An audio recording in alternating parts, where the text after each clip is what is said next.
கண்ணியத்திற்குரிய எல்லாம் வல்ல அல்லாஹ் ஜல்ல ஷானஹு தஆலாவின் நல்லடியார்களே, இந்த நிகழ்ச்சியில சமரசமில்லா சத்திய கொள்கை என்ற தலைப்பு எனக்கு தரப்பட்டிருக்கிறது. இந்த தலைப்பிற்கு காரணம் என்னவென்று சொன்னால், ஏகத்துவ பிரச்சாரத்தை 1980களிலே நாம் ஆரம்பித்த போது சமுதாயத்திலே மண்டி கிடந்த மூட நம்பிக்கைகளை எல்லாம் தக்க சான்றுகளோடு தோலுவித்து காட்டிய பொழுது, அல்லாஹ்வை மட்டுமே வணங்க வேண்டிய ஒரு சமுதாயம் இறந்து போனவர்களை புதைத்து வைத்துக் கொண்டு அவர்களை கடவுளாக ஆக்கி வணங்குகிற கொடுமையை நாம் கண்டித்த பொழுது, அப்போதெல்லாம் கடுமையான இந்த கொள்கையை அவர்கள் எதிர்த்தார்கள். இந்த கொள்கையை புரிந்து கொள்ளாத மக்கள் நாம் ஏதோ புதிய கொள்கையை சொல்வது போலவும், நம்முடைய கொள்கைக்கு எந்த விதமான ஆதாரமும் இல்லை என்பது போலவும் கடுமையான எதிர்ப்புகளை அவர்கள் கொடுத்தார்கள். பலவிதமான துன்பங்களுக்கு நம்மை உள்ளாக்கினார்கள். இந்த ஏகத்துவ பிரச்சாரத்தை செய்த துவக்க காலத்திலெல்லாம் கலவரம் இல்லாமல் ஒரு கூட்டத்தை நம்மால் நடத்தவே முடியாது. பலவிதமான வன்முறை வெறியாட்டங்களை நமக்கு எதிராக கட்டமைத்து விட்டார்கள். நம்முடைய சகோதரர்கள் யாராவது இறந்துவிட்டால் அவர்களை முஸ்லிம்களுடைய மையவாடியில அடக்கம் செய்ய விடமாட்டோம் என்கிற அளவுக்கு அவனுடைய கொடுமையை தலைவிரித்து ஆடியது. ஆனாலும் திரும்ப திரும்ப வீரியமாக, துணிவாக, தைரியமாக இந்த பிரச்சாரத்தை நம்ம செய்து வந்த பிறகு இப்போது நிலைமை வேறு விதத்தில் மாறி இருக்கிறது. நாம சொல்வதை தவறு என்று யாராலுமே சொல்ல முடியவில்லை. நம்முடைய கொள்கைகள் தௌஹீத் ஜமாஅத் சொல்லக்கூடிய கொள்கைகள் தவறு, புதுசு, இது மார்க்கத்தில் இல்லாதது, இவங்களா கண்டுபிடிச்சது என்றெல்லாம் இன்றைக்கு சொல்ல முடியவில்லை. ஏன்? இதுக்கு எதிராக எடுத்து வைக்கிற ஒவ்வொரு போலித்தனமான வாதங்களையும் ஆதாரங்களை கொண்டு நம்ம முறியடித்திருக்கிறோம். வாதங்கள் மூலமாக, விவாதங்கள் மூலமாக நாம சொல்வது சரிதான் என்பதை எல்லாம் தெல்ல தெளிவாக நிலைநாட்டி இருக்கிறோம். இப்போது என்ன நிலைமை என்று சொன்னால், பெரும்பாலான 95% மக்கள் தௌஹீத் ஜமாஅத் சொல்லக்கூடிய அந்த கொள்கை சரியானது, அவங்க சரியாகத்தான் சொல்லுகிறார்கள். இந்த ஜமாஅத்தில் இல்லாத சகோதரர்கள் கூட தௌஹீத் ஜமாஅத்துடைய அந்த பிரச்சாரம் சரிதான், அவங்க சொல்லக்கூடிய வாதங்கள் எல்லாம் கரெக்டாகத்தான் இருக்கிறது, குர்ஆன்ல உள்ளதைத்தான் அவர்கள் சொல்கிறார்கள், நபிகள் நாயகம் சொன்னதைத்தான் அவர்கள் சொல்கிறார்கள் என்கிற அளவுக்கு இன்றைக்கு மக்கள் மத்தியிலே ஒரு மனமாற்றம் ஏற்பட்டிருக்கிறது. ஆனால் சரிதான் என்று சொல்லிக்கொண்டு என்ன செய்கிறார்கள் என்றால், பிரச்சனை வருதுல, அதனால கொஞ்சம் வளைஞ்சு போயிருங்க. 1980களில் உள்ள நிலைமை என்ன? நீங்க சொல்றது சரியா, நான் சொல்றது சரியா, அப்படி ஒரு நிலைமை. அப்படித்தான் சண்டைகள் எல்லாம் நடந்தது. இப்ப என்ன நிலைமை கேட்டா, நீங்க சொல்றது சரிதான், இருந்தாலும் கொஞ்சம் பார்த்து சொல்லுங்க, இருந்தாலும் கொஞ்சம் மென்மையா சொல்லுங்க, இருந்தாலும் கொஞ்சம் அட்ஜஸ்ட் பண்ணுங்க, இருந்தாலும் கொஞ்சம் தகராறு வராம சொல்லுங்க, மக்கள் வெறுக்காத வகையில சொல்லுங்க என்று சொல்லி இந்த கொள்கையில சமரசம் பண்ண சொல்லித்தான் என்ன செய்யறாங்க. இப்ப ட்ரெண்ட் மாறி இருக்கிறது. இப்ப எப்படி மாறி இருக்கிறது? எது சரி என்று நம்ம வாதித்து நிலைநாட்டி இருக்கிறோமோ, சரின்னு அதுல உறுதியா இருக்கணுமா இல்லையா? எது சரி என்று தெரிகிறதோ அதுல விடாப்புடியாக உறுதியாக நாம் இருக்க வேண்டும். ஆனால் சரி என்கிற நிலைநாட்டின பிறகு பதில் சொல்ல முடியாமல் ஓரஞ்சாரத்தில் நின்று கொண்டிருக்கக்கூடிய நம்முடைய சகோதரர்கள் நமக்கு சொல்லக்கூடிய அட்வைஸ் என்ன தெரியுமா? நீங்க சொல்றதா சரிதான், கடுமையா சொல்றீங்க, நீங்க சொல்றதா சரிதான், மக்கள் இந்த குழப்பத்தை உண்டாக்குது, நீங்க சொல்றதா சரிதான், ஒத்துமை கெட்டு போயிடுது. அப்படின்னா என்ன அர்த்தம்? கொஞ்சம் அட்ஜஸ்ட் பண்ணுங்க. கொள்கையில மார்க்கத்தை சொல்றதுல கொஞ்சம் வளைஞ்சி நிலைஞ்சி ஒரு மாதிரியா சொல்லுங்க, இந்த போடு போடாதீங்க, இந்த மாதிரி வெட்டு ஒண்ணு துண்டு ரெண்டுன்னு பேசாதீங்க என்கிற மாதிரியான அறிவுரைகள் நடுநிலையாளர்கள் என்ற போர்வையில் இருக்கக்கூடிய பலரால் தௌஹீத் ஜமாஅத்தை நோக்கி எடுத்து வைக்கப்படுகிறது. இதுக்கு மார்க்கத்தில் அனுமதி இருக்கிறதா? நாம் ஒரு கொள்கையை சரி என்று கண்ட பிறகு அதை கொஞ்சம் வளைச்சுக்கிட்டு சொல்லலாம், கொஞ்சம் மறைச்சுக்கிட்டு சொல்லலாம், கொஞ்சம் அட்ஜஸ்ட் பண்ணி சொல்லலாம் என்ற மாதிரியான ஒரு நிலைப்பாட்டை இஸ்லாம் ஏற்றுக்கொள்கிறதா? இல்லவே இல்லை. இஸ்லாத்திற்கும் அட்ஜஸ்ட்மெண்ட்டுக்கும் சம்பந்தமே கிடையாது. சமரசம் செய்து கொள்வது உங்களுடைய சொந்த விவகாரங்களை செய்து கொள்ளலாம். ஒருத்தர் கொடுக்கல் வாங்கல உங்களுக்கு தகராறா, பங்காளி சண்டையா, விட்டு கொடுத்துட்டு போங்க. அந்த சமரசத்திற்கு தான் மார்க்கத்தில் அனுமதி இருக்கே தவிர மார்க்கத்தில் சமரசம் செய்ய முடியாது. மக்கள் எல்லாம் விரும்பவில்லை என்பதற்காக மார்க்கத்தை சொல்லாமல் இருக்க முடியுமா? மக்கள் எல்லாம் இந்த மார்க்கத்தை விரும்புறாங்க என்பதற்காக வேண்டி அந்த மார்க்கத்தை சொல்ல முடியுமா? மக்கள் எல்லாம் இந்த செயலத்தை ஆதரிக்கிறார்கள் என்பதற்காக வேண்டி அந்த செயலை நாங்கள் ஆதரிக்க முடியுமா? அதுக்கு இஸ்லாத்தில் எந்த விதமான அனுமதியும் கிடையாது. ஏன்? இந்த மார்க்கம் அல்லாஹ்வுக்கு சொந்தம். முதல் வளைத்துக் கொள்ள வேண்டும். சமரசம் பண்றதா இருந்தா நமக்கு சொந்தமானதான சமரசம் பண்ணுவோம். எனக்கு ஒரு வீடு இருக்கிறது, எனக்கு என்னுடைய சகோதரருக்கும் தகராறு இருக்கிறது, நான் தான் விட்டு கொடுக்கணும், அல்லது என்னுடைய சகோதரர் எனக்கு விட்டு தரணும், அல்லது நான் அவருக்கு விட்டு கொடுக்கணும். அது எங்க ரெண்டு பேருடைய விஷயம். நீங்க ஒரு ஆள் வந்துகிட்டு நான் விட்டு கொடுக்க ஒத்துக்க முடியுமா? ஏன் விட்டு இடத்தை விட்டு கொடுக்க நீங்க யாரு? உங்களுக்கு ஒரு ஆளுக்கு தகராறு இருக்கும் பொழுது நீங்க விட்டு கொடுக்கலாம், நீங்க மன்னிக்கலாம், அவர் மன்னிக்கலாம், உங்களுக்குள்ள என்ன வேண்டாலும் செய்து கொள்ளலாம். ஏன்? அந்த சொத்துக்கு நீங்கள் சொந்தக்காரரு, பிரச்சனை உங்களுடையது. நீங்க எவ்வளவு வேணாலும் விட்டு கொடுத்துட்டு போயிடலாம். நான் இடையில புகுந்துக்கிட்டு நீ விட்டு கொடுத்துரு என்ன சொல்லுவீங்க? ஓன் சொத்தா, உங்க அப்பா ஒன்று சொத்தாருன்னு அப்படி சொல்லுவியா? கேட்பீங்களா இல்லையா? அப்ப நம்முடைய சொத்துக்கள்ல, நம்முடைய பிரச்சனைகள்ல அடுத்தவர்கள் தலையிட்டு உனக்காக நான் சமரசமாகிறேன், உனக்காக நான் விட்டு கொடுக்கிறேன் என்று சொன்னால் நம்மள யாராவது ஒத்துக்கொள்வோமா? ஒரு ஆள் இருக்கிறோமா? நம்முடைய சொத்துக்கள்ல அடுத்தவர்கள் விட்டு கொடுப்பதை நீங்கள் யாராவது ஒப்புக்கொள்வீர்களா? அப்ப இப்படி அல்லாஹ்வுடைய மார்க்கத்தை நீங்க விட்டு கொடுப்பீங்க? இந்த மார்க்கம் உங்களுக்கு சொந்தமானதா இருந்தா நீங்க விட்டு கொடுங்க. நீங்க உண்டாக்குற இயக்கமா இருந்தா நீங்க விட்டு கொடுங்க. நீங்க உண்டாக்குன கொள்கையா இருந்தா விட்டு கொடுத்துட்டு போங்க. இந்த மார்க்கம், இந்த கொள்கை உங்களுக்கு சொந்தமா? அலா லில்லாஹி தீனுல் காலிஸ். இந்த தூய்மையான மார்க்கம் அல்லாஹ்வுக்கு சொந்தமானது. இந்த மார்க்கத்தில் உள்ள ஒவ்வொரு கொள்கையும் ஒவ்வொரு கோட்பாடும் படைத்த இறைவன் புறத்திலிருந்து நமக்கு வந்திருக்கும் பொழுது அதை விட்டு கொடுக்க நாம யார்? அதை விட்டு கொடுக்க நீங்க யார்? அதை விட்டு கொடுக்க சொல்றதுக்கு உங்களுக்கு யார் அதிகாரம் கொடுத்தா? மார்க்கத்துக்கு சொந்தக்கார அல்லாஹ்வுல. அல்லாஹ் விட்டு கொடுக்க சொன்னா தான் விட்டு கொடுக்கணும். அல்லாஹ் இந்த மார்க்கத்தில் நீங்கள் விட்டு கொடுங்க, வளைஞ்சு போங்க, நெளிஞ்சு போங்க என்று எங்கேயாவது அனுமதித்திருக்கிறானா? இல்லவே இல்ல. நபிகள் நாயகம் ஸல்லல்லாஹு அலைஹி வஸல்லம் அவர்கள் இந்த மார்க்கத்தை சொன்னார்கள். அவர்களுக்கு முன்னாடி ஏராளமான நபிமார்கள் சொன்னாங்க. அவங்க எல்லாம் எதுக்கு அடிக்கப்பட்டாங்க?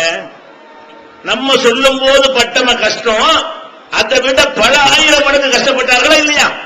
இப்ப நாம ஏகத்துவத்தை சொல்லும் போது சில கஷ்டங்கள் பட்டிருக்கிறோம். இதை விட பல ஆயிரம் மடங்கு கஷ்டங்களை நபிமார்கள் அனுபவித்திருக்கிறார்கள். நபிமார்களை பின்பற்றியவர்கள் அனுபவித்திருக்கிறார்கள். ஏன் அந்த நபிமார்கள் மேல அவ்வளவு கோபம்? ஏன் அந்த நபிமார்கள் மேல அவ்வளவு ஆத்திரம்? அந்த மக்களுக்கு அந்த நபிமார்களுடைய கெட்ட செயலை பார்த்துட்டு வெறுத்து அடிச்சாங்களா? இந்த நபி குடிகாரனா இருக்கிறாரு, இந்த நபி மோசடிக்காரனா இருக்கிறாரு, இந்த நபி பணத்தை சம்பாதிச்சுக்கிட்டாரு, இந்த நபி பதவிக்காக இப்படி செய்கிறாரு, இவருடைய கேரக்டர் சரியில்லை, ஒழுக்கம் சரியில்லை என்று அவர்கள் அடித்தார்களா? என்பதற்காக அவர்கள் துன்புறுத்தினார்களா? இல்ல. எல்லா வகையிலும் பர்ஃபெக்டாக முழுக்க முழுக்க நல்லவர்களாக வாழ்ந்தவர்கள் நபிமார்கள். அவ்வளவு பொறுமையாக, அவ்வளவு பக்குவமாக, யாருடைய உரிமைகளையும் கை வைக்காம, யாருக்கு எந்த இடைஞ்சலும் பண்ணாம, யாருக்கு எந்த கொடுமையும் பண்ணாம, யாருக்கு எந்த மோசடியும் பண்ணாம பரிசுத்தமான வாழ்க்கை வாழ்ந்து அது மாதிரி ஒருத்தர் அந்த சமூகத்தில் இல்ல என்று சொல்லும் அளவுக்கு சுத்தமான வாழ்க்கை வாழ்ந்தாங்கல்ல. அவங்களை அடிக்க தோணுமா? எவனுக்காச்சு சுத்தமான வாழ்க்கையை ஒருத்தர் வாழும்போது அவரை போய் எவனை அடிப்பானாங்க? ஒருத்தர் அடிக்கிறதா இருந்தா ரவுடி அடிப்பான், குடிகாரன் அடிப்பான், ஒரு பொம்பளை பொறுக்கிய போட்டு அடிப்பான். அப்ப இந்த மாதிரியான கெட்டவர்களைத்தான் எல்லாரும் போட்டு அடிப்பாங்க. நல்லவர்களை யாரும் அடிப்பானா? அடிக்க மாட்டான். அப்ப நபிமார்களை ஏன் அடித்தார்கள்? நபிமார்களை ஏன் கொலை செய்தார்கள்? நபிமார்களை ஏன் ஊர் நீக்கம் செய்தார்கள்? நபிமார்களை சேர்ந்தவர்களையும் ஏன் துன்புறுத்தினார்கள், நாடு கடத்தினார்கள்? இதெல்லாம் இறை தூதர்கள் பட்டதுக்கு என்ன காரணம்? அவங்க மார்க்கத்தை உள்ளது உள்ளபடி சொன்னார்கள், வளைக்காமல் சொன்னார்கள். அவர்கள் விரும்புகிறபடி சொல்லாமல் அல்லாஹ் விரும்புகிறபடி சொன்னார்கள். அந்த மக்கள் விரும்புகிற விதமாக சொல்லி இருந்தால் அடி கிடைச்சிருக்குமா? அந்த மக்கள் விரும்புகிற விதமாக சொல்லி இருந்தால் ஒரே கிடைச்சிருக்குமா? அப்ப நபிமார்கள் போய் என்ன சொல்றாங்க? அவர்கள் கொஞ்சம் அட்ஜஸ்ட் பண்ணி தான் மார்க்கத்தை சொல்றாங்க. ஆனா நபிமார்களுடைய கடமை என்ன? அல்லாஹ் என்ன சொல்கிறானோ அதை அப்படியே போட்டு உடைக்க வேண்டும். அதுல நம்ம இஷ்டத்துக்கு என்ன செய்யக்கூடாது, கூட்டி குறைச்சி சொல்லிடக்கூடாது. ஒரு ஊர்ல வரதட்சணை வாங்குறாங்க, அதை வாங்க வேணாம்னு நீங்க சொன்னீங்கன்னா வாங்குறவனு கோவம் வரத்தான் செய்யும். வரதட்சணை வாங்குறானே, சப்போர்ட் பண்றானே, ஆதரவா இருக்கிறானே, அதுக்கு பாத்தியா ஓதுறானே, அதுக்கு தலைமை தாங்குறானே, அவனுக்கு எல்லாம் கோவம் வரத்தான் செய்யும். அதுக்காக வேண்டி அவர்களுக்கு ஏற்றவாறு சொல்ல முடியுமா? அதுக்காக வேண்டி மார்க்கத்தை வளைச்சு வாங்கிட்டு போங்கன்னு அனுமதி கொடுக்க முடியும்? நம்ம அனுமதி கொடுக்க நம்ம யாரு? ஒரு செத்து போனவர்களை கும்பிட்டு கொண்டு சமாதியை வழிபடுவார்களே, ஆனால் இந்த சமாதியை உடைத்து எரியணும் என்றுதான் சொல்லணும். அப்படிதான் மார்க்கம் சொல்லுது. அவங்க எல்லாம் விரும்புறாங்க, அவங்க எல்லாம் தர்காவைத்தான் வணங்குறாங்க, அவங்க வருத்தப்படுவாங்க, அவங்க சங்கடப்படுவாங்கன்னு மறைச்சுக்கிட்டு இருந்தோம்னா அது நமக்கு ரைட் இருக்குதா? அப்ப நபிமார்கள் எல்லாம் என்ன செஞ்சாங்கன்னு கேட்டா, அவங்களுடைய மக்களுடைய உணர்வுகளை பார்க்கவே இல்லை, எதிர்ப்புகளுடைய அளவை பார்க்கவே இல்லை, ஒற்றுமைங்கிறத பார்க்கவே இல்லை. எதை பார்த்தாங்க? சத்தியம் அசத்தியம். எது சத்தியம் என்று அவர்களுக்கு பட்டதோ அதையெல்லாம் போட்டு சொன்னார்கள். தாய்க்கு சொன்னார்கள், தகப்பனுக்கு சொன்னார்கள், ஊருக்கு சொன்னார்கள், எல்லாரையும் வகித்தார்கள். இப்ராஹிம் நபி அவர்களுடைய வரலாறை எல்லாம் சொல்லும் பொழுது அவரிடத்தில் உங்களுக்கு அழகான முன்மாதிரி இருக்கிறது எல்லாம் சொல்லி காட்டுறாங்க. லக்கத் கானலக்கும் இப்ராஹிம வல்லதீன மஅஹு உஸ்வத்துன் ஹஸனா. இப்ராஹிம் அலைஹிஸ்ஸலாம் அவர்களிடத்திலும் அவரோடு இருந்த நன்மக்களிடத்திலும் உங்களுக்கு அழகான முன்மாதிரி இருக்கிறது. அல்லாஹ் குர்ஆன்ல சொல்லி காட்டுறான். எதனால முன்மாதிரி தெரியுமா? எதுல முன்மாதிரி? உங்க ஒட்டுமொத்த முஸ்லிம்களுக்கு முன்மாதிரி யார் என்று சொன்னால் இப்ராஹிம் அலைஹிஸ்ஸலாத்து வஸலாம் அவர்கள். அப்படின்னா என்ன அர்த்தம்? நீங்க உங்க வாழ்க்கையில ஒவ்வொரு அடியை எடுத்து வைக்கும் பொழுது அவரை பார்த்து எடுத்து வைக்கணும், அவரை மாதிரி எடுத்து வைக்கணும். அவர் தான் உங்களுக்கு மாடல். அவரை வச்சுதான் நீங்க முன்மாதிரியா வைத்துக் கொள்ள வேண்டும் என்று அல்லாஹ் திருமறையில் சொல்லி காட்டுகிறான். அப்ப எதுல அவர் முன்மாதிரியா இருந்தாரு இப்ராஹிம் அலைஹிஸ்ஸலாம்? அல்லாஹ்வை விடுத்து நீங்கள் எதையெல்லாம் வணங்குகிறீர்களோ அதை விட்டு நாங்கள் விளங்கிக் கொண்டோம்.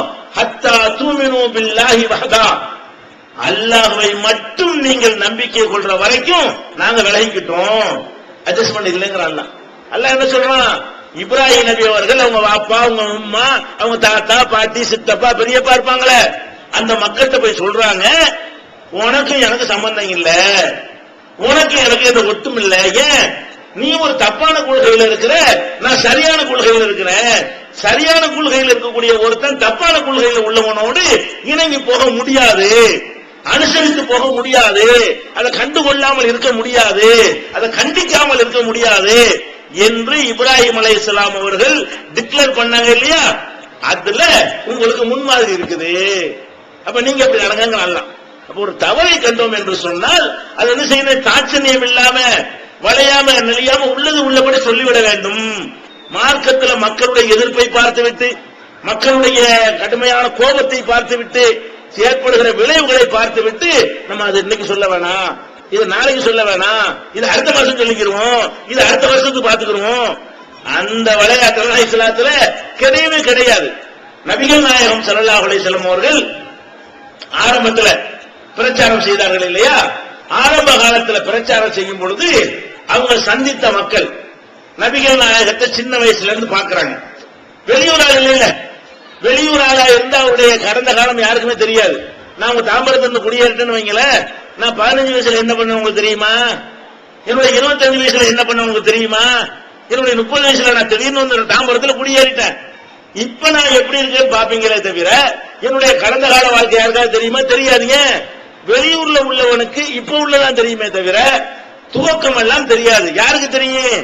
என்னுடைய சின்னஞ்சிறு வயசுல இருந்து உள்ள விஷயங்கள் எல்லாம் நீங்கள் அறிந்து கொள்ள விரும்பினால் நான் பிறந்த ஊர்ல போய் பார்க்கணும், நான் வளர்ந்த ஊர்ல போய் விசாரிக்கணும். அவனுக்கு தெரியும் அம்புட்டும் நான் என்னென்ன பண்ணேன்னு செய்வான், அவன் தான் சொல்லுவான். அப்ப நபிமார்கள் ஒவ்வொரு மனிதனுமே அவன் ஊர்ல வந்து கெட்ட பேர் தான் எடுப்பான். அதுதான் ஒரு பழமொழியை சொல்லுவாங்க, நதி மூலம் பார்க்க கூடாது, ரிஷி மூலமும் பார்க்க கூடாது. ஒரு நதி வருதுன்னு வைங்களேன், ஆறு ஓடுதுன்னு வைங்களேன், அது அதனுடைய மூலத்தை போய் பார்த்தீங்கன்னு வைங்க, எங்க இருந்து வருதுன்னு பாத்தீங்கன்னா எங்க இருந்து வரும், சாக்கடை பண்டி பழகெல்லாம் அடிச்சுக்கிட்டு வரும். அதெல்லாம் பார்க்க முடியுமா? இறை குடிச்சிட்டு போயிட்டு இருக்க வேண்டியதுதான். நதி கண்டா குளிக்கணுமே தவிர இது என்னென்னத்தையும் அடிச்சுக்கிட்டு வருது, எந்தெந்த ஊர்ல எல்லாம் போயிட்டு வருது பார்க்க முடியுமா? அதே மாதிரி மகான்கள் பெரியார்கள் என்று சொல்லப்படுவார்களே, ஆனால் அவங்களுடைய மூலத்தை பார்க்காத ரிஷிகள் இருக்காங்க இல்லையா? ரிஷினா மகான், மகான்களுக்கெல்லாம் மூலத்தை பார்க்காதீங்க. இப்ப உள்ளதை பாருங்க, இப்ப வச்சுக்கிற தாடியை பாருங்க, இப்ப வச்சுக்கிற ஜிப்பா பாருங்க. பழைய கதையை கடந்தீங்கன்னா ஒருத்தன் தேர மாட்டான், பழமொழி வச்சிருக்கானோ. நதி மூலமும் பார்க்காத, ரிஷி மூலமும் பார்க்காத. அப்ப நபிகள் நாயகம் ஸல்லல்லாஹு அலைஹி வஸல்லம் அவர்கள் அந்த மக்கள்கிட்ட ஏகத்துவ பிரச்சாரம் பண்றாங்கல்ல, சொந்த ஊர்ல பண்றாங்க. நல்லா கவனிக்கணும். ஒருத்தர் சீர்திருத்த கருத்தை வெளியூர்ல லேச ஆரம்பிச்சிடலாம், சொந்த ஊர்ல ஆரம்பிக்க முடியுமா? அவர் மாதிரியா நடந்திருந்தா எல்லாரும் தெரியுமே, சொல்ல வந்துட்டாக பாரு அப்படிமான்ல. ஒரு டைப்பா நடந்திருந்தாங்கன்னு வைங்க, புதிய பிரச்சாரத்தை செஞ்சோம்னா ஊர்ல 50 பேர் காரி சொல்லிட்டு போயிருவான். அப்ப நபிகள் நாயகம் ஸல்லல்லாஹு அலைஹி வஸல்லம் அவர்களே சொந்த ஊர்ல இருந்து அல்லாஹ் பிரச்சாரத்தை என்ன செய்யலாம், ஆரம்பிக்க சொல்றான். அப்ப அந்த சொந்த ஊர் மக்கள் எல்லாம் பாக்குறாங்க, இவர் நல்ல ஆள் தானே. குர்ஆன் தமிழாக்கம் பே ஜெய்னுல் ஆபிதீன், அனைவருக்கும் புரியும் எளிய நடை, தேவைப்படும் வசனங்களுக்கு தெளிவான விளக்கங்கள், கலை சொற்களின் விளக்கங்கள், திருக்குர்ஆன் எவ்வாறு அருளப்பட்டது, எவ்வாறு தொகுக்கப்பட்டது என்பது குறித்து முழுமையான விளக்கம். நபிகள் நாயகம் ஸல்லல்லாஹு அலைஹி வஸல்லம் காலம் முதல் இன்று வரை குர்ஆன் பாதுகாக்கப்பட்ட வரலாறு, திருக்குர்ஆன் இறைவனின் வார்த்தைகள் என்பதற்கான அடுக்கடுக்கான ஆதாரங்கள், முந்தைய பதிப்புகளை விட மெருகூட்டப்பட்ட செய்திகள், கூடுதலான பக்கங்கள், அழகிய வடிவமைப்பு, உயர்தரமான பைண்டேடு, மூன் பப்ளிகேஷன் நம்பர் 83/3 முதல் மாடி, மூர்தரு, Mannady, Chennai 1. Phone 65690810. TNTJ video vision எண் 30, அரண்மனைக்காரன் தெரு, மண்ணடி, சென்னை 1. செல் 9500168989. இவர் மேல நம்ம பார்த்து ஒரு ரிமார்க்கு பார்க்கவே இல்லை. இவர் குடிக்க மாட்டாரு, ஊரே குடிக்குது, அவர் குடிக்க மாட்டாரு. இந்த மக்கள் பாக்குறாங்க, ஊரெல்லாம் குடிக்கும், இந்த முகமது குடிக்க மாட்டாரு. ஊரெல்லாம் போக்கிர்த்தனை பண்ணு, இந்த முகமது அந்த மாதிரி போக்கிர்த்தனை பண்ண மாட்டாரு. ஊரெல்லாம் முகசடி பண்ணு, இவர் மாத்திரம் பண்ண மாட்டாரு. இந்த மாதிரி எல்லா வகையிலையுமே ஒரு தூய்மையான வாழ்க்கை வாழ்ந்தவர் யாரு? முகமது. அவரிடத்துல கொண்டு வந்தா தங்களுடைய பொருள்களையே பாதுகாப்பதற்கு கொடுத்து வைப்பார்கள். எத்தனை கோடி ரூபாய் வேண்டாலும் ஒரு எழுத்துமான இல்லாம அவர்கிட்ட கொடுத்து வைக்கலாம், ஏமாத்த மாட்டாரு, அப்படியே திருப்பி தருவாரு என்ற அளவுக்கு 40 வருஷ காலமாக அந்த மக்கள்கிட்ட நற்பெயர் பெற்றிருந்தாங்க இல்லையா? அந்த மக்கள் என்ன சொல்றாங்கன்னா, அல்லாஹ்வுடைய தூதர்ங்கிறாரு, இவருக்கு நோக்கம்லாம் இருக்க முடியாது. ஏன்? நம்ம பார்க்கிறோம், நம்ம பார்த்து கொண்டிருக்கிறோம், இவர் சொல்றது கரெக்டா தான் தெரிகிறது. இவர் பொய் சொல்லி நம்ம பார்க்கல, ஏன் மாத்தி பார்க்கல, மோசடி செஞ்சு பார்க்கல. இவர் சொல்ற அல்லாஹ்வுடைய தூதர்ங்கிற நம்ம ஏத்துக்குருவோம். ஆனா இவரை ஏத்துக்கிட்டோம்னா நமக்கு ஒரு சங்கடம் இருக்குது. என்ன சங்கடம் இருக்குது? இதுவரைக்கும் நம்ம எப்படி நடந்து கொண்டிருக்கிறோம் கேட்டா, நாம உயர்ந்த ஜாதி என்று மக்கள்கிட்ட விதைத்து நம்ம ஒரு தனி அந்தஸ்தோட இருக்கிறோம்.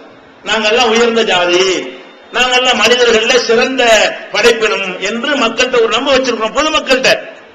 இவரை ஏத்துக்கிட்டோம்னு சொன்னா எல்லாரையும் சமம்ங்கிறாரு. இவர் முகமது என்ன சொல்றாரு? எல்லாரையும் சமம் ஆக்க பாக்குறாரு. நம்ம இஸ்லாத்தை ஏற்றுக்கொண்டோம் என்று சொன்னால் நமக்கு உரிய அந்த தனி மரியாதை போய்விடும், தனி அந்தஸ்து போய்விடும் என்று அந்த மக்கள் எல்லாம் யோசித்து என்ன செய்யறாங்க, நபிகள் நாயகம் ஸல்லல்லாஹு அலைஹி வஸல்லம் அவங்கள்ட்ட ஒரு பேரம் பேசுறாங்க. என்ன பேரம்? முகமது, நீ பொய் சொன்னது இல்ல, நாங்க நம்புறோம். ஒரு அல்லாஹ் வணங்க சொல்ற, அதில் கூட மறுப்பில் வணங்கிட்டு போறோம். ஒரு அல்லாஹ் தான் வணங்க சொல்ற, நாங்க வணங்கிடுறோம். உன்னை அல்லாஹ்வுடைய தூதர்ங்கிற ஏத்துக்கிறோம். ஆனா உன்னிடத்தில் நாங்க சேர்ந்த பிறகு நீ என்ன சொல்றன்னா, எல்லா மனிதருக்கும் ஒரு தாய் இன்றைக்கு பிறந்தவங்கிற, அனைவரும் ஒரு ஆண் ஒரு பெண்ணில் இருந்து பிறந்தவர்கள் ஒரு கருத்தை சொல்ற, எல்லாரும் சமம்னு சொல்ற, பிறப்பால் யாரும் உயர்வு இல்லை தாழ்வு இல்லை என்று சொல்கிறாய். இப்ப நாங்க உன்னை ஏற்றுக்கொள்றதா இருந்தா இத ஒன்ன மட்டும் கொஞ்சம் அட்ஜஸ்ட் பண்ணு. என்ன கேட்கிறாங்க? மத்த கொள்கைகளை நாங்க ஏத்துக்கிறோம், ஒன்னே ஒண்ணு மட்டும் என்ன செய்யணும், எங்களை உயர்ந்த ஜாதின்னு ஒரு அறிவிச்சு விட்டு, ஒரு பயான் சொற்பொழிவு வைக்கிறீங்களா, எங்களுக்கு தனி சொற்பொழிவு வைங்க, அவங்களுக்கு வேற இடத்துல கூட்டு வைங்க, எங்களை அவங்களே ஒன்னா உட்கார கூடாதீங்க. வழிபாடு நடத்தணுமா, எங்களுக்கு தனியா ஒரு பள்ளிவாசல போடுங்க, மட்டமான மக்களுக்கு வேற ஒரு பள்ளிவாசல போடுங்க, எங்களை அவங்களே ஒன்னா வச்சு சமமாக்கிறாதீங்க. அட்ஜஸ்ட்மெண்ட் கேட்கறான். எப்படி கேட்கறான்? உங்களை ஏற்றுக்கொள்றதுக்கே நாங்க ரெடியாக இருக்கிறோம், உங்களுடைய அல்லாஹ்வுடைய தூதர்னு சொல்லி ஒப்புக்கொள்ள ரெடியாக இருக்கிறோம், உங்க மார்க்கத்தில் சேருவதற்கு ரெடியாக இருக்கிறோம். எது மட்டும் விட்டுட்டாங்க, இந்த ஒண்ணு மட்டும் நாங்க இவ்வளவு காலம் கட்டி காத்துட்டோமா இல்லையா? நாங்க மேல் சாதி உயர் சாதி என்று இத்தனை காலம் கட்டி காத்து எங்களை கண்ணோட கையை கட்டி நிற்பான், இடுப்புல துண்டை கட்டிட்டு நிற்பான், காலில் உள்ள செருப்பை கட்டிக்கிறோம். இப்படி ஒரு அடிமை கூட்டமாக ஒரு கூட்டத்தை நாங்கள் வைத்து நாங்கள் சமூகத்தில் ஒரு பெரிய அந்தஸ்தோட இருக்கிறோம். உங்க மார்க்கத்தில் நாங்கள் சேர்ந்து விட்டால் இது ஆபத்தா போய்விடும். அதனால நாங்க எல்லாத்தையும் ஏற்றுக்கொள்றோம், உங்க மார்க்கத்தில் உள்ள அனைத்தையும் ஏற்றுக்கொள்கிறோம். நீங்க மார்க்கத்தில் ஒன்னே ஒண்ணு விட்டுட்டாங்க. என்ன விட்டுட்டாங்க? எல்லாரும் சமங்கிறீங்களா, அதை மட்டும் விட்டுருங்க. நாங்க உயர்ந்தவர்கள் ஒப்புக்கொள்ளுங்க, நாங்க உங்களை அல்லாஹ்வுடைய தூதன் ஒப்புக்கொள்றோம், நீங்க சொல்ற அல்லாஹ்வை நாங்க வணங்குறோம். இப்படி நபிகள் நாயகம் ஸல்லல்லாஹு அலைஹி வஸல்லம் அவங்கள்ட்ட அந்த மக்காவில் இருந்த குறைஷ் கூட்டத்தார்கள், உயர் ஜாதியினர்கள் பேச்சுவார்த்தை நடத்துகிறார்கள். இப்படி நடத்தக்கூடிய நேரத்தில் நபிகள் நாயகம் அவங்களுடைய மனசுல கூட ஏத்துக்கிட்டா என்ன என்று ஒரு எண்ணம் வந்து விட்டது. ஏன் ஒரு இஸ்லாத்துக்கு வர்றேங்கிறான், இவ்வளவு விஷயத்தை ஏத்துக்கிறேங்கிறான், ஒன்னே ஒன்னதான் விட்டு தர சொல்றான். சரி, இவனை மட்டும் தனி சபையை ஏற்படுத்திடுவோம், இவனை மட்டும் தனியா ஒரு இடத்துல உட்கார வச்சிருவோம், இவங்களும் கலக்காம பாத்துக்கிறோமே என்கிற மாதிரி அவங்க மனசுலையும் இந்த கோரிக்கையை ஏத்துக்கலாமோங்கிற ஒரு எண்ணம் உண்டாகிவிட்டது. அந்த நேரம் பார்த்து ஒரு கண்ணு தெரியாத ஒரு தோழர், அவர் இவங்க பார்வையில மட்டமானவர். யார் பார்வையில? இந்த உயர் ஜாதிக்காரங்க பேச்சுவார்த்தை நடத்திட்டு இருக்கிறாங்கல்ல, அவங்க உயர்ந்த ஜாதி. இந்த கண்ணன் தெரியாத தோழர் தாழ்ந்த ஜாதியாக கருதப்படுறார். அவர் அப்படி வரும்பொழுது நபிகள் நாயகத்துடைய குரலை கேட்கிறாரா? அவர் அஸ்ஸலாமு அலைக்கும் யா ரசூலல்லாஹ், நபிகள் நாயகமே அவங்களுக்கு சலாம் உண்டாகட்டும் சலாம் சொல்றார். ஒரு முஸ்லிமுக்கு முஸ்லிம் சொல்லணும் இல்லையா, அந்த சலாம் சொல்றார். நபிகள் நாயகம் என்ன பண்றாங்கன்னா உடனே கோபப்படுறாங்க. எது கோபப்படுறாங்க?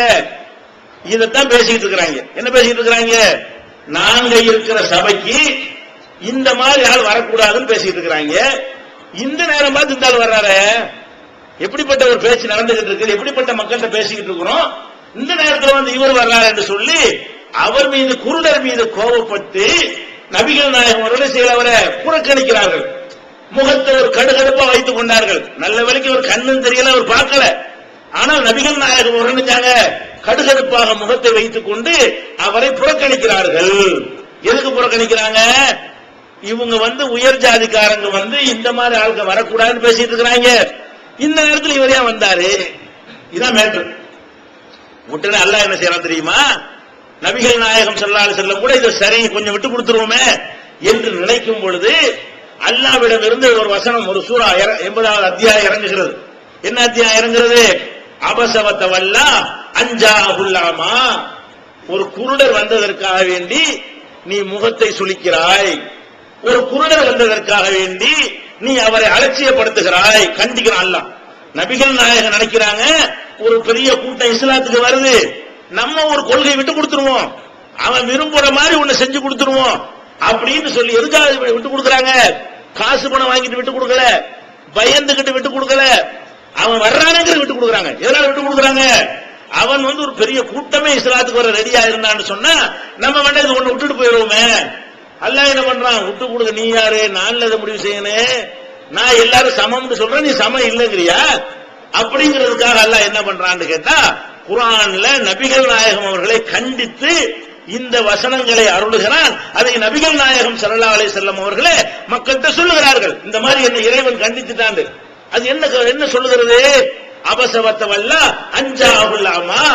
ஒரு குருடர் வந்ததற்காக இந்த முகமது கடுகடுப்பாகிவிட்டார், அலட்சியமாக நடந்து கொண்டார் கண்டிச்சுக்கிட்டு வரும்பொழுது அல்லாஹ் தொடர்ச்சியா சொல்றான், அல்லாஹ்வை பயந்து ஓடோடி ஒருத்தர் வர்றாரு, நீ அவர் அலட்சியப்படுத்துகிறாய. அந்த மனுஷன் இஸ்லாத்தை ஏத்த மனுஷன் தானே, முழு இஸ்லாத்தையும் முழுசா ஏற்றுக்கொண்ட ஒரு மனிதர் வர்றாரு, அவரை நீ விரட்டி அடிக்கிற. அம்மாமன் இஸ்தகனா அந்தளவுத்த சத்தா. யாரு உன்னைய அலட்சியப்படுத்துகிறானோ, உங்ககிட்ட அட்ஜஸ்ட்மெண்ட் பண்ண சொல்றானோ, மார்க்கத்தை மாத்த சொல்றானோ, அவனுக்கு ஏற்றவாறு சட்டத்தை வகுக்க சொல்றானோ, அவனுக்கு வழிய போய் சொல்றியா? முழுசா ஏற்றுக்கொண்டவர் வர்றாரு விரட்டல, இவன் முக்காவாசி ஏத்துக்கிறவங்க அவனை அரவணைக்கிற. இதை செய்ய நீ யாரு? ஒரு அட்ஜஸ்ட் பண்றதுக்கு மார்க்கத்தில் அனுமதி இருந்தால் அல்லாஹ்வுடைய தூதரை அனுமதிச்சிருப்பானுங்க. இப்ப அனுமதிச்சிருப்பான அல்லாஹ்? பல்லாயிரக்கணக்கான மக்கள் இஸ்லாத்துக்கு வருவாங்களே, அந்த விளையாட்டுக்கு தேவையில்லை. வந்தா அனைத்தையும் ஏற்றுக்கொண்டா நீ வரணும். உனக்கு விருப்பமானதை ஏற்றுக்கிறோம், அதுக்கு தகுந்தவாறு மார்க்கத்தை திருத்துங்க என்றால் அப்படிப்பட்ட போய்கிட்டே இரு, நீ தேவையில்லை, அவனை விரட்டி அடி என்று அல்லாஹ் திருமலையில் சொல்லி காட்டுகிறான். அப்ப இந்த மார்க்கத்தை பொறுத்த வரைக்கும் என்ன காரணத்தை நீங்க சொன்னாலும் சரி, என்ன விஷயமாக இருந்தாலும் சரி, உள்ளதை போட்டு உடைக்கணுமே தவிர இருக்கிற மக்களுக்கு தகுந்தவாறு எப்ப அட்ஜஸ்ட் பண்ண ஆரம்பிக்கிறோமோ அப்பதான் ரிவர்ஸ்ல பயணம் ஆகுதுன்னு அர்த்தம். வந்த வழியை திரும்புகிறோம் அர்த்தம். முன்னாடி போய்கொண்டே இருக்கணுமே தவிர ஒரு சந்தர்ப்பத்திலையும் மார்க்கத்தில் விட்டு கொடுக்கிறது, வளைஞ்சு கொடுக்கிறது, மக்கள் விரும்பக்கூடிய வகையில் மார்க்கத்தை சொல்வதற்கு இடமே கிடையாது. இதை நீங்கள் புரிந்து கொள்வதற்கு இந்த சம்பவம் பெரிய சான்றாக இருக்கிறது. அதை விட நீங்கள் இந்த மார்க்கத்திலேயே அடித்தளத்தை எடுத்துக்கொண்டீர்களே, ஆனால் இந்த மார்க்க ரெண்டு போதனையை திரும்ப திரும்ப குர்ஆன்ல சொல்லும். குர்ஆனை நீங்க பாத்தீங்கன்னு சொன்னா குர்ஆன் முழுசுமே அல்லாஹ்வுடைய போதனை எப்படி இருக்கும்னா, நன்மையை ஏவுங்கள், தீமையை தடுங்கள். இப்படி குர்ஆன்ல நிறைய வசனம் இருக்கிறது. முஸ்லிம்களாக இருந்தால் அவங்களுடைய கடமை என்ன? நல்லதை ஏவ வேண்டும், தீமையை தடுக்க வேண்டும். நல்லதை ஏவுங்க, தீயதை தடுங்க என்றாலேயே அட்ஜஸ்ட்மெண்ட் இல்லைன்னு தான் அர்த்தம். அட்ஜஸ்ட்மெண்ட் இருக்கக்கூடிய ஒரு மார்க்கத்தில் தீமையை தடுங்கன்னு சொல்ல முடியுமா? ஒருத்தன் தீமையை செய்யறான், போய் தடுத்தோம்னு சொன்னா அது எப்படி அட்ஜஸ்ட்மெண்ட் ஆக முடியாது? எதற்கொள்ள செய்யறோம்? தீமைக்கு எதிராக நம்ம வாயினால போராடினாலும் சரி, கையினால போராடினாலும் சரி, அந்த நிமிஷமே அட்ஜஸ்ட்மெண்ட் அனுசரித்தல் போய் விடுகிறது, சமரசம் போய் விடுகிறது. இந்த மார்க்கத்தில் உங்களுக்கு தீமையான காரியங்களை கண்டால் எதிர்க்க சொல்லி உத்தரவு இருக்கா இல்லையா? உங்கள ஒரு கூட்டம் இருக்கட்டும், ஒல்தக்கும் மின்கும் உம்மத்துன், உங்களில் ஒரு சமுதாயம் இருந்தாக வேண்டும். அந்த சமுதாயம் என்ன செய்ய வேண்டும்? யஅமுருன பில் மஅரூஃப், நல்ல விஷயங்களை எல்லாம் மக்களுக்கு சொல்லிக் கொண்டிருக்க வேண்டும். வயன்ஹவுன அனில் முன்கர், தீமையான காரியங்களை தடுத்துக் கொண்டே இருக்க வேண்டும். இப்படி ஒரு கூட்டம் கொண்டே இருக்க வேண்டும். இதனால குன்தும் ஹைர உம்மா, நீங்கள் தான் சிறந்த சமுதாயமாக இருக்கிறீர்கள். ஏன் சிறந்த சமுதாயம்? நீங்க நன்மையை ஏவுகிறீர்கள், தஅமுருன பில் மஅரூஃப் வ தன்ஹவுன அனில் முன்கர், நீங்க நன்மையை ஏவுகிறீர்கள், தீமையை தடுக்கிறீங்க. இருக்கிற சமுதாயங்கள்லயே நம்மள சிறந்த சமுதாயம் அல்லாஹ் எதுக்காக சொல்றான்?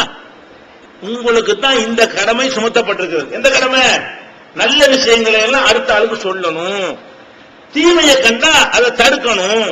இப்படியான உத்தரவு உங்களுக்கு போடப்பட்டதுனால இதை நீங்க செய்யறதுனால நீங்கள் சிறந்த சமுதாயம் என்று அல்லாஹ் சொல்லி காட்டுகிறான்.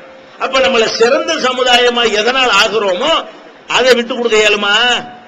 சமரசம் தான் இதுக்கு அடிபட்டு போயிருமா? நன்மை ஏவ முடியாத, தீமையை தடுக்கவே முடியாத. அட்ஜஸ்ட் பண்றது மார்க்கத்தில் மக்கள் விருப்பத்துக்கு தகுந்தவாறு வளைஞ்சு கொடுப்பதாக இருந்தால் அப்ப நன்மை எப்படி ஏவுறது, தீமை எப்படி தடுக்கிறது? இன்றைக்கு ஏகத்துவ கொள்கை ஏற்றுக்கொண்ட பல சகோதரர்களை பார்க்கிறோம். அவங்க வீட்டில் திருமணம் நடக்கும், அந்த திருமணம் வரதட்சணை வாங்கி அந்த திருமணத்தை நடத்துவார்கள். நீங்க அட்ஜஸ்ட் பண்ணி போய் சாப்பிடுறீங்களா? முடிஞ்சு வச்சுக்காத. தௌஹீதுக்கு வந்தும் வரலன்னு அர்த்தம். வாங்குறான் வரதட்சணைன்னு தெரியுது, வரதட்சணை பாவம்னு தெரிகிறது, ஆம்பளைதான் பொம்பளைக்கு மகர் கொடுக்கணுங்கிறது அல்லாஹ்வுடைய கட்டளை தெரிகிறது. இந்த வரதட்சணை வாங்குறதுனால சமுதாயத்தில் பெண்கள் எந்த அளவுக்கு பாதிக்கப்படுகிறார்கள் என்பது தெரிகிறது. 40 வயசு கண்ணீர் எல்லாம் இந்த சமுதாயத்தில் அதிகரித்து வருகிற காட்சியை கண்ணால பார்க்கிறோம்.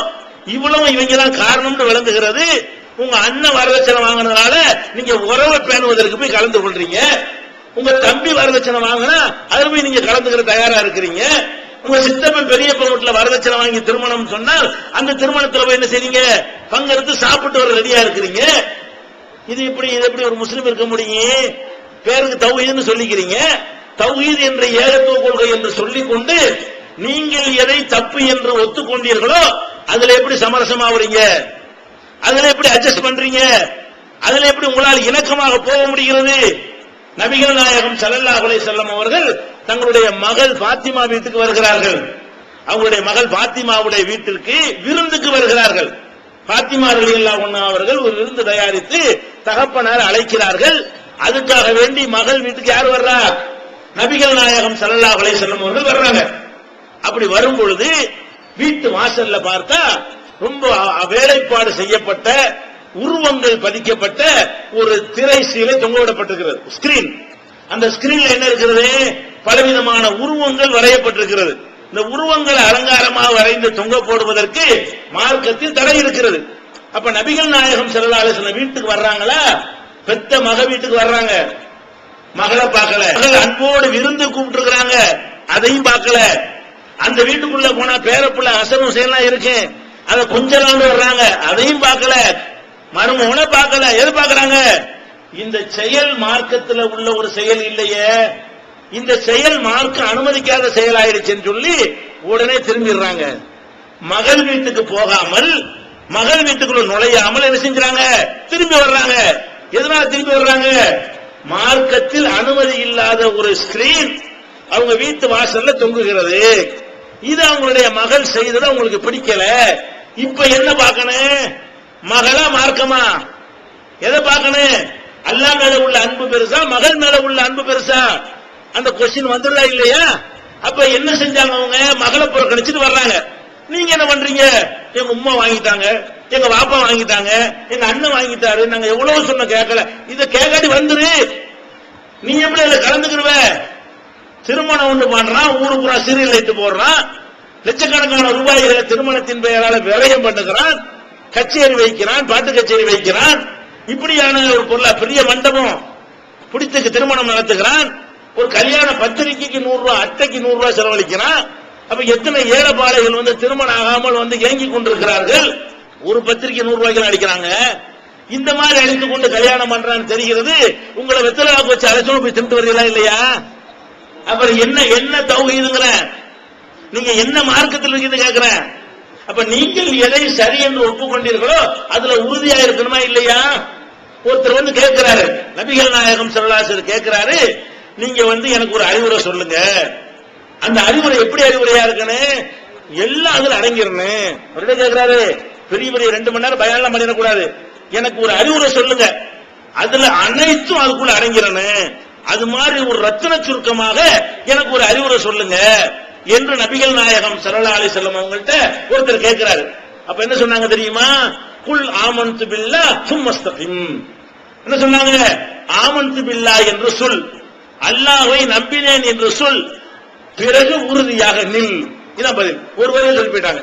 நீ அல்லாஹ்வை நம்புறேன்னு சொல்லிட்டீங்களப்பா, சொன்ன பிறகு சும்மஸ்தகிம், அதில் உறுதியாக நில்லு. எதை சொன்னியோ அதுல உடும்புப்படியாக பிடித்துக் கொண்டு அதுல நில்லுங்கிறாங்க.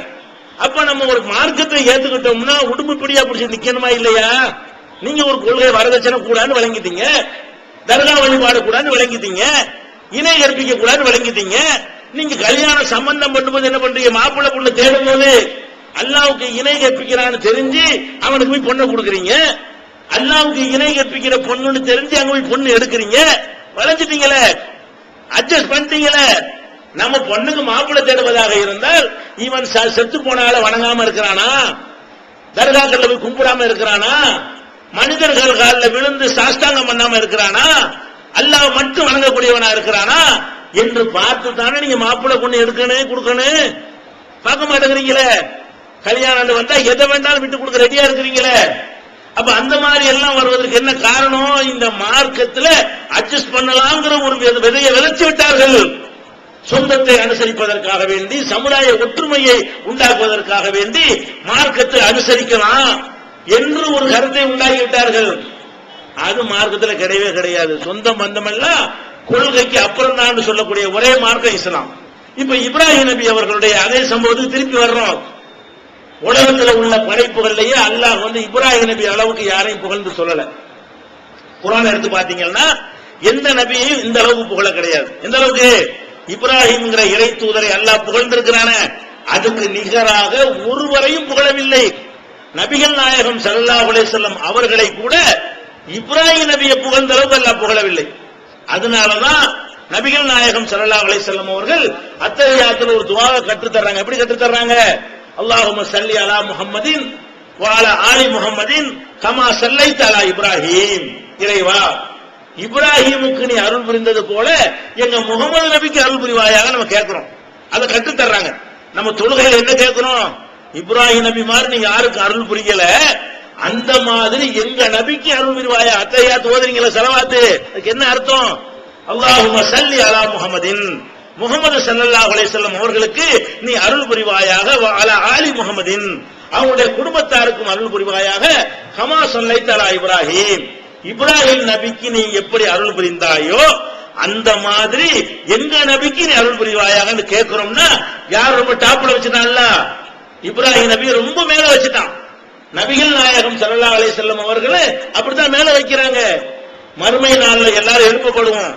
கியாமத் நாள்ல எல்லாரும் உயிர் கொடுத்து எழுப்பப்படும் பொழுது அனைவரும் நிர்வாணமாகத்தான் எழுப்பப்படுவோம்.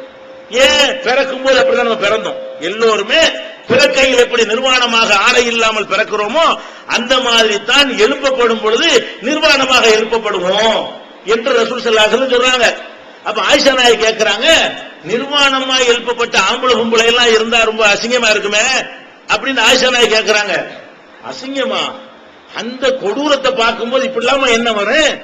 அந்த எழுப்பப்படுற அந்த காட்சி, அந்த கொடூரத்தை பார்க்கும் பொழுது ஆம்பளைன்னு தெரியாது, பொம்பளைன்னு தெரியாது, தப்பிச்சா போறேன் அப்படியான ஒரு நிலையில இந்த எண்ணமெல்லாம் எவனுக்கு வராது சொல்லிவிட்டு முதல்ல அல்லாஹ் யாருக்கு ஆடையை கொடுப்பான்னு சொன்னா இப்ராஹிம் நபிக்கு தான் கொடுப்பான். எல்லாம் நிர்வாணமா இருக்கும் பொழுது முதல்ல டிரெஸ் கொடுக்கறது யாருக்கு? முதல் மரியாதை இப்ராஹிம் நபிக்கு தான். அல்லாஹ் எடுத்துட்டா ஃபர்ஸ்ட் வா இப்ராஹிமே வா. ஆதம் அலைஹிஸ்ஸலாத்திலிருந்து உலகம் அழிகிற வரைக்கும் உள்ள மக்கள் எல்லாம் ஒன்னா நிக்கக்கூடிய ஒரு சபையில ஃபர்ஸ்ட் அல்லாஹ் யாரை கூப்பிடுறான்? இப்ராஹிமே வா, இந்த அப்படி முதல்ல டிரெஸ் போடு என்று அவருக்கு தான் முதல்ல அல்லாஹ் ஆடையை கொடுக்கிறான் என்று அவ்வளவு சிறந்த இப்ராஹிம் நபிங்க. அந்த இப்ராஹிம் நபி என்ன பண்றாங்கன்னா தகப்பனாருக்கு போய் மார்க்கத்தை சொல்றாங்க. கேட்க மாட்டேங்கிறாரு. அவரும் எதிரிகள்ல ஒரு ஆளா இருக்காரு. எல்லா வகையிலும் போதனை செஞ்சு பார்த்துட்டாங்க. அவர் கேட்க தயாரா இல்ல. இருந்தாலும் என்ன பண்றாங்கன்னா நம்ம தகப்பன், நம்மளை வளர்த்தவரு, நம்ம இந்த அளவுக்கு ஆளாக்கினவர் சொல்லி அல்லாஹ்விடத்துல என்ன பண்றாருன்னு கேட்டா, யா அல்லாஹ் என் தகப்பனாரை நீ மன்னிப்பாயாக, தகப்பனாரை மன்னிப்பாயாக சொல்லி யார் கேட்கிறா? இப்ராஹிம் நபி அவர்கள், அல்லாஹ்வுக்கு நெருக்கமான இப்ராஹிம் நபி அவர்கள் பெற்ற தகப்பனாருக்காக வேண்டி அல்லாஹ்விடத்துல பிரார்த்தனை செய்யறாங்க. இறைவா என் தகப்பனை மன்னித்து விடு, ரப்பில் அபி, இறைவா என் தகப்பனாரை மன்னித்து விடுவாயாக என்று சொல்லி பிரார்த்தனை பண்ணிடுறாங்க. அல்லாஹ் என்ன செய்யறான் தெரியுமா? உடனே வான் பண்றான், இப்ராஹிமே என்ன லிமிட்டை தாண்ட, அல்லாஹ்வாகிய எனக்கு இணை கற்பித்தால் அவரை மன்னிக்க மாட்டேன்னு நான் ஒரு ரூல் போட்டு வச்சிருக்கிறேன். என்னை நிராகரிக்கிறவங்களுக்கு மன்னிப்பு இல்லைன்னு நான் ரூல் போட்டிருக்கிறேன். அதை உன் தகப்பனுக்கு நீ மீறிடுவியா என்று உடனே இப்ராஹிம் நபியை போய் அல்லாஹ் என்ன செய்யறான்? கண்டிக்கிறான். இப்ராஹிமே உன் தகப்பனாரா இருந்தாலும் சரி, அவர் கொள்கை ஏற்றுக்கொண்டு வந்தால்தான் அவருக்காக நீ என்கிட்ட பேச வேண்டும். கொள்கை ஏற்றுக்கொள்ள என்று சொன்னா உன் தகப்பனாருக்காக பேசுறது தப்புன்னு சொல்லி அல்லாஹ் கண்டிக்கிறான். உடனே யாரெல்லாம் தெரியாம செஞ்சுட்டு வாபஸ் வாங்குறாரு. இத குர்ஆன்ல அல்லாஹ் சொல்லி காட்டுறான். இப்ராஹிம் தகப்பனாருக்கு பாவ மன்னிப்பு கேட்டது அவர் வாக்குறுதி ஒன்று கொடுத்த அடிப்படையில் கேட்டு விட்டார். இப்ராஹிமுடைய தகப்பனார் அல்லாஹ்வுடைய எதிரி என்று தெளிவான பொழுது அதிலிருந்து வாபஸ் வாங்கி கொண்டார், விலகி கொண்டார். யா அல்லாஹ் நான் தப்பு செஞ்சுட்டேன், என் தகப்பனாருக்காக நான் பாவ மன்னிப்பு கேட்க மாட்டேன். இப்ப சொந்த பந்தத்துக்கு ஏதாவது இருக்குதா மார்க்கத்துல? மார்க்கமா கொள்கையாண்டு வரும்போது தகப்பனார் தூக்கி போட்டாரா இல்லையா? தகப்பனார் இணை கற்பிக்கிறார்னா அவருக்கு இப்படி அல்லாஹ்ட்ட மன்னிப்பு கேட்கறது? அந்த வேலையை நான் செஞ்சு என் தப்பு தான் ஒத்துக்கிட்டாரா இல்லையா? இதான் இந்த மார்க்கம். அப்ப எப்படி சொந்த பந்தங்கிற காரணத்தை சொல்லிக் கொண்டு எப்படி மார்க்க விஷயங்கள்ல எல்லாம் அனுசரித்து போகிறீர்கள்? எப்படி மார்க்கத்தில் வளைஞ்சு போகிறீர்கள்? ஊர் உலகம்லாம் சொல்ற மாதிரி எப்படி உங்களுடைய வணக்க வழிபாடுகளை மாற்றிக் கொள்கிறீர்கள்? நூஹ் அலைஹிஸ்ஸலாம் எவ்வளவு பெரிய நபி, அவங்க 950 வருஷ காலம் வாழ்நாள் அல்ல அவர் கொடுக்கிறான். லபிஸ ஃபீஹிம் அல்ஃபஸனத்தின் இல்லா 50 ஆமா. அந்த காலத்துல அதிகமான வாழ்நாள் மக்கள் வாழ்ந்திருக்கிறாங்க. நூஹ் நபி கொடுத்த காலம் எவ்வளவு? 950 வருஷ காலம். 950 வருஷ காலம் பிரச்சாரம் பண்ண எவ்வளவு நன்மை கிடைக்கும்? நம்ம 5 வருஷம் 10 வருஷம் பண்ணுவோம், போயிடுவோம். அவர் 950 வருஷ காலம்னா அவ்வளவு காலம் பிரச்சாரம் பண்றாரு. இவ்வளவு பிரச்சாரம் பண்ணி அவருடைய பொண்டாட்டி ஏத்துக்கல. நூஹ் நபியுடைய பிரச்சாரத்தை யார் ஏத்துக்கல? அவருடைய மனைவி ஏத்துக்கல. நூஹ் நபியுடைய பிரச்சாரத்தை அவருடைய மகன் ஏற்றுக்கொள்ளவில்லை. ஊர் உலகத்துக்கெல்லாம் சொல்றாரு, ஊரை ஏற்றுக்கொள்கிறது. ஊர்ல ஒரு கணிசமான மக்கள் ஏற்றுக்கொள்கிறார்கள். ஏற்றுக்கொள்ளாதவர்கள் அதிகமாக இருந்தாலும் ஒரு கூட்டம் ஏற்றுக்கொள்கிறார்கள். அதுல யாரு இல்ல? நூஹ் நபியுடைய மனைவியும் அந்த பட்டியலில் இல்ல, நூஹ் நபியுடைய மகனும் பட்டியலில் இல்ல. அல்லாஹ் துஆ செஞ்சார், யா அல்லாஹ் சொல்லி பார்த்துட்டேன், எவ்வளவு காலத்துக்கு மனுஷன் பொறுக்க முடியும்? 950 வருஷ காலம் பொறுக்க முடியுமா? பொறுத்துட்டார் அவரு. இனிமே இவங்களோட இருந்து மல்லு கட்டு வேலை இல்ல, இவங்க ஒருவர் திருந்துற மாதிரி தெரியல, இறைவா நீ இவங்களை அழிச்சு நாசமாக்கிரு என்று அல்லாஹ்விடத்துல துஆ செய்த உடனே அல்லாஹ் என்ன பண்றான்? நீ ஒரு கப்பலை தயார் பண்ணு. அவர் கப்பலை தயார் பண்றாரு. கப்பல் தயார் பண்ண அல்லாஹ் என்ன செய்யறான்னு கேட்டா, மேல இருந்து மழையை பொழிய வைக்கிறான், பூமியிலிருந்து ஊற்றுக்களை பீரிட்டு வர சொல்றான், மேல இருந்து தண்ணி கொட்டுது, கீழே இருந்து பொங்குகிறது. அப்ப படிப்படியா அந்த கப்பல் என்ன செய்யுது, கொஞ்சம் கொஞ்சமாக மேலே ஆரம்பிக்கிறது. ஊர்ல கொஞ்சமா தண்ணி மட்டும் அதிகரிச்சுக்கிட்டே இருக்கிறது. அப்ப அழிக்க போகிறார்கள், பிரளயத்தில் அழிய போகுதுன்னு தெரியும் பொழுது மகனை கூப்பிடுறாரு. மகனே, இந்த பார், தண்ணி ஏறுதா, மேல இருந்து மழை கொட்டுதா, கீழே இருந்தும் நீர் பொங்கி வருகிறதா, இது அப்படி அதிகமா வந்துச்சுன்னு சொன்னா நீ அழிஞ்சு நாசமாயிருவ. நீ கப்பல்ல ஏறிக்க, யாபுனை ஏற்கமானா ஒலாத்தக்குமால் காபிரின், மகனை இந்த கப்பல்ல ஏறிக்க நிராகரிக்கிற கூட்டத்தில் சேர்ந்துராத என்று அவர் அழைக்கிறார். அவன் என்ன சொல்றான் தெரியுமா, அவனுக்குள்ள உறுதியை பாருங்க. நம்ம ஆளுங்களுக்கு சத்தியத்துல உறுதியை காணாம், அவனுக்குள்ள உறுதியை நான் அசத்தியத்துல நான் செத்தாலும் ஜாமனே தவிர நான் உங்க கொள்கை ஏத்துக்கிற மாட்டேங்க. அவன் என்ன செய்யறான், முடியாது, சாவி இலா ஜபலி யஸ்முனி மினல்மா, நான் அந்த மலையில ஏறி என்னை காப்பாற்றிக் கொள்வேன், மழை அளவுக்கு வந்துருமா தண்ணி பாத்துருமா என்று அவன் சொல்றான். அப்புறம் தண்ணி அதுக்கு மேலேயும் வருகிறது, மலை உச்சியையும் தாண்ட அளவுக்கு வெள்ளப்பிரளயம் வந்தவுடனே அப்படி மூழ்கடிக்கப்பட்டு ஆள இறந்து போய் விடுகிறான், அழிக்கப்பட்டான். அப்ப நூஹ் நபி என்ன செய்யறாங்கன்னா அல்லாஹ்ட்ட துஆ செய்யறாங்க, இன்னபுனி மின் அஹ்லி, ஏன்னா தகப்பன் பார்த்து கொண்டிருக்க மகன் துடிதுடிக்க இறந்தால் அழிக்கப்படால் எப்படி இருக்கும்? உங்க கண்ணு முன்னாடி உங்க பிள்ளைய வேணா வெட்டி கொண்டா எப்படி இருக்கும்? உங்க கண்ணு முன்னாடி கடல்ல ஒரு பிள்ளை இழுத்துக்கிட்டு போனா எப்படி இருக்கு? அவர் ஒரு தகப்பன் தானே, அவர் முன்னிலையில் அவருடைய மகன் அழிக்கப்படுறதை பார்க்கும் பொழுது தகப்பன்கிற அந்த பாசம் அவருக்கு என்ன செய்யறது, துடிக்கிறது. அப்ப என்ன பண்றாரு, அல்லாஹ்ட்ட கேட்கிறாரு, இன்னபுனி மின் அஹ்லி, யா அல்லாஹ், நான் இவ்வளவு காலம் பிரச்சாரம் பண்ணனா இல்லையா, என் மகன் ஆயிட்டானே, என் மகனை கொஞ்சம் கருணை காட்டுன்னு கேட்கிறாரு. அப்ப அல்லாஹ் என்ன பண்றான் தெரியுமா, இன்னஹு லைஸ மின் அஹ்லிக, அவன் உன் குடும்பத்துல உள்ள ஆளு கிடையாது. இன்னஹு அமலுன் கைரு சாலிஹின், நீ செய்யறது நல்ல செயல் இல்ல, இந்த மாதிரி ஆட்களுக்கு என்ற பேசுறது நல்ல செயல் இல்ல. வலா துஹாதிபுனி ஃபில்லதீன லலமு, அநியாயக்காரங்க விஷயமாக நீ என்கிட்ட பேசாதே. நீ பேசுறாருன்னா நல்லவங்களுக்கு பேசணுமே தவிர அநியாயம் செய்தவர்களுக்காக என்னிடத்தில் பேசாது என்று அல்லாஹ் என்ன செய்யறான், கண்டிக்கிறான். அப்ப ஒரு நூறு உலகுடைய நபியாக இருந்து மகன் என்பதற்காக வேண்டி லேசா வளைய நினைக்கிறாரு, லேசா சட்டத்தை வளைச்சு கொடுக்க நினைக்கிறாரு. அல்லாஹ்வுக்கு விருப்பமில்லாத ஒரு பிரார்த்தனையை செய்யறதுக்கு, கோரிக்கை வைக்கிறதுக்கு அவர் நினைக்கிறாரு. உடனே அல்லாஹ் கண்டிக்கிறான், அதுக்கெல்லாம் இடம் இல்ல. ஏன் மார்க்க அல்லாஹ் ஒரு முடிவு எடுத்துட்டான்னு சொன்னா அதை மாற்ற சொல்லி நபியே கேட்க முடியாது. நபிக்கு அதிகாரம், நூஹ் நபிக்கு பெத்த பிள்ளைக்காக வேண்டி சலுகை காட்டலாம்னு ஒரு சட்ட திருத்தத்தை கொண்டு வர முடியவில்லை. இப்ராஹிம் நபி அவர்களுக்கு தன்னுடைய தகப்பனாருக்காக வேண்டி இந்த சட்டத்தை திருத்தலாம் என்று ஒரு நிலையை கொண்டு வர அவருக்கு அதிகாரம் கொடுக்கப்படவில்லை. அப்ப எப்படி உங்களுக்கு அதிகாரம் கொடுக்கப்பட? நீங்க எப்படி மார்க்கத்தை விட்டு கொடுப்பீங்க? நீங்க எப்படி மார்க்கத்தில் அட்ஜஸ்ட் பண்ணுவீங்க? நபிகள் நாயகம் ஸல்லல்லாஹு அலைஹி வஸல்லம் சொல்றாங்க, மர்ரா மின்கும் முன்கரன், உங்கள ஒரு தீமையான காரியம் நடக்கிறது நீங்கள் பார்த்தால் ஃபல்யுகையிருஹு பியதிஹி, உங்களுடைய கடமை என்ன? கையால போய் தடுக்கணும். நமக்கு முடியுமானால், சக்தி இருக்குமையானால், நம்ம முன்னாடி ஒரு தப்பு நடக்குதா, தப்ப போய் என்ன செய்யணும், கையாலேயே தடுக்க வேண்டும். இல்லம் யஸ்ததி பிலிசானிஹி, கையால தடுக்க முடியலையா, நம்ம நாட்டில் முடியாது, அதுக்கு சட்டம் இருக்கு, அரசாங்கம் இருக்குது. நம்ம போய் கையில சட்டத்தை எடுத்தோம்னா சிக்கலாகி போயிடும். அதுக்கு ஏற்றவாறு நபிகள் நாயகம் ஸல்லல்லாஹு அலைஹி வஸல்லம் சொல்றாங்க, இல்லம் யஸ்ததி பிலிசானிஹி, முடியல என்று சொன்னா அவங்க நாவுனால தடுங்க. நம்மகிட்ட ஆட்சி அதிகாரம் பவர் இருக்குமையானால் கையால் அதை தடுக்க வேண்டும். தீமைகள் என்ன செய்யணும், நம்முடைய கரம் கொண்டு, பலம் கொண்டு, சக்தியை கொண்டு, அதிகாரத்தை கொண்டு ஒழிக்கணும். முடியலை என்று சொன்னால் நாவால் தடுக்க வேண்டும். நாவால் தடுக்கிறது என்ன, அங்க போய் நின்று பேசணும். எப்படி நீ வரதட்சணை வாங்குற, எப்படி ஆடம்பரம் பண்ற, எப்படி தர்காவுக்கு போற, எப்படி இல்லாத விதத்துகளை செய்யற, எப்படி குர்ஆன் இல்லாத நீ செய்யற என்று கேட்க வேண்டும்.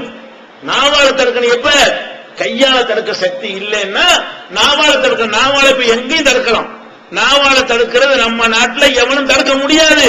நம்முடைய நாட்டினுடைய அரசியல் சட்டத்திலேயே பேச்சுரிமை தரப்பட்டிருக்கிறது. பிரதமரை கூட நீங்கள் பேசலாம், எவனும் கேட்க முடியாது.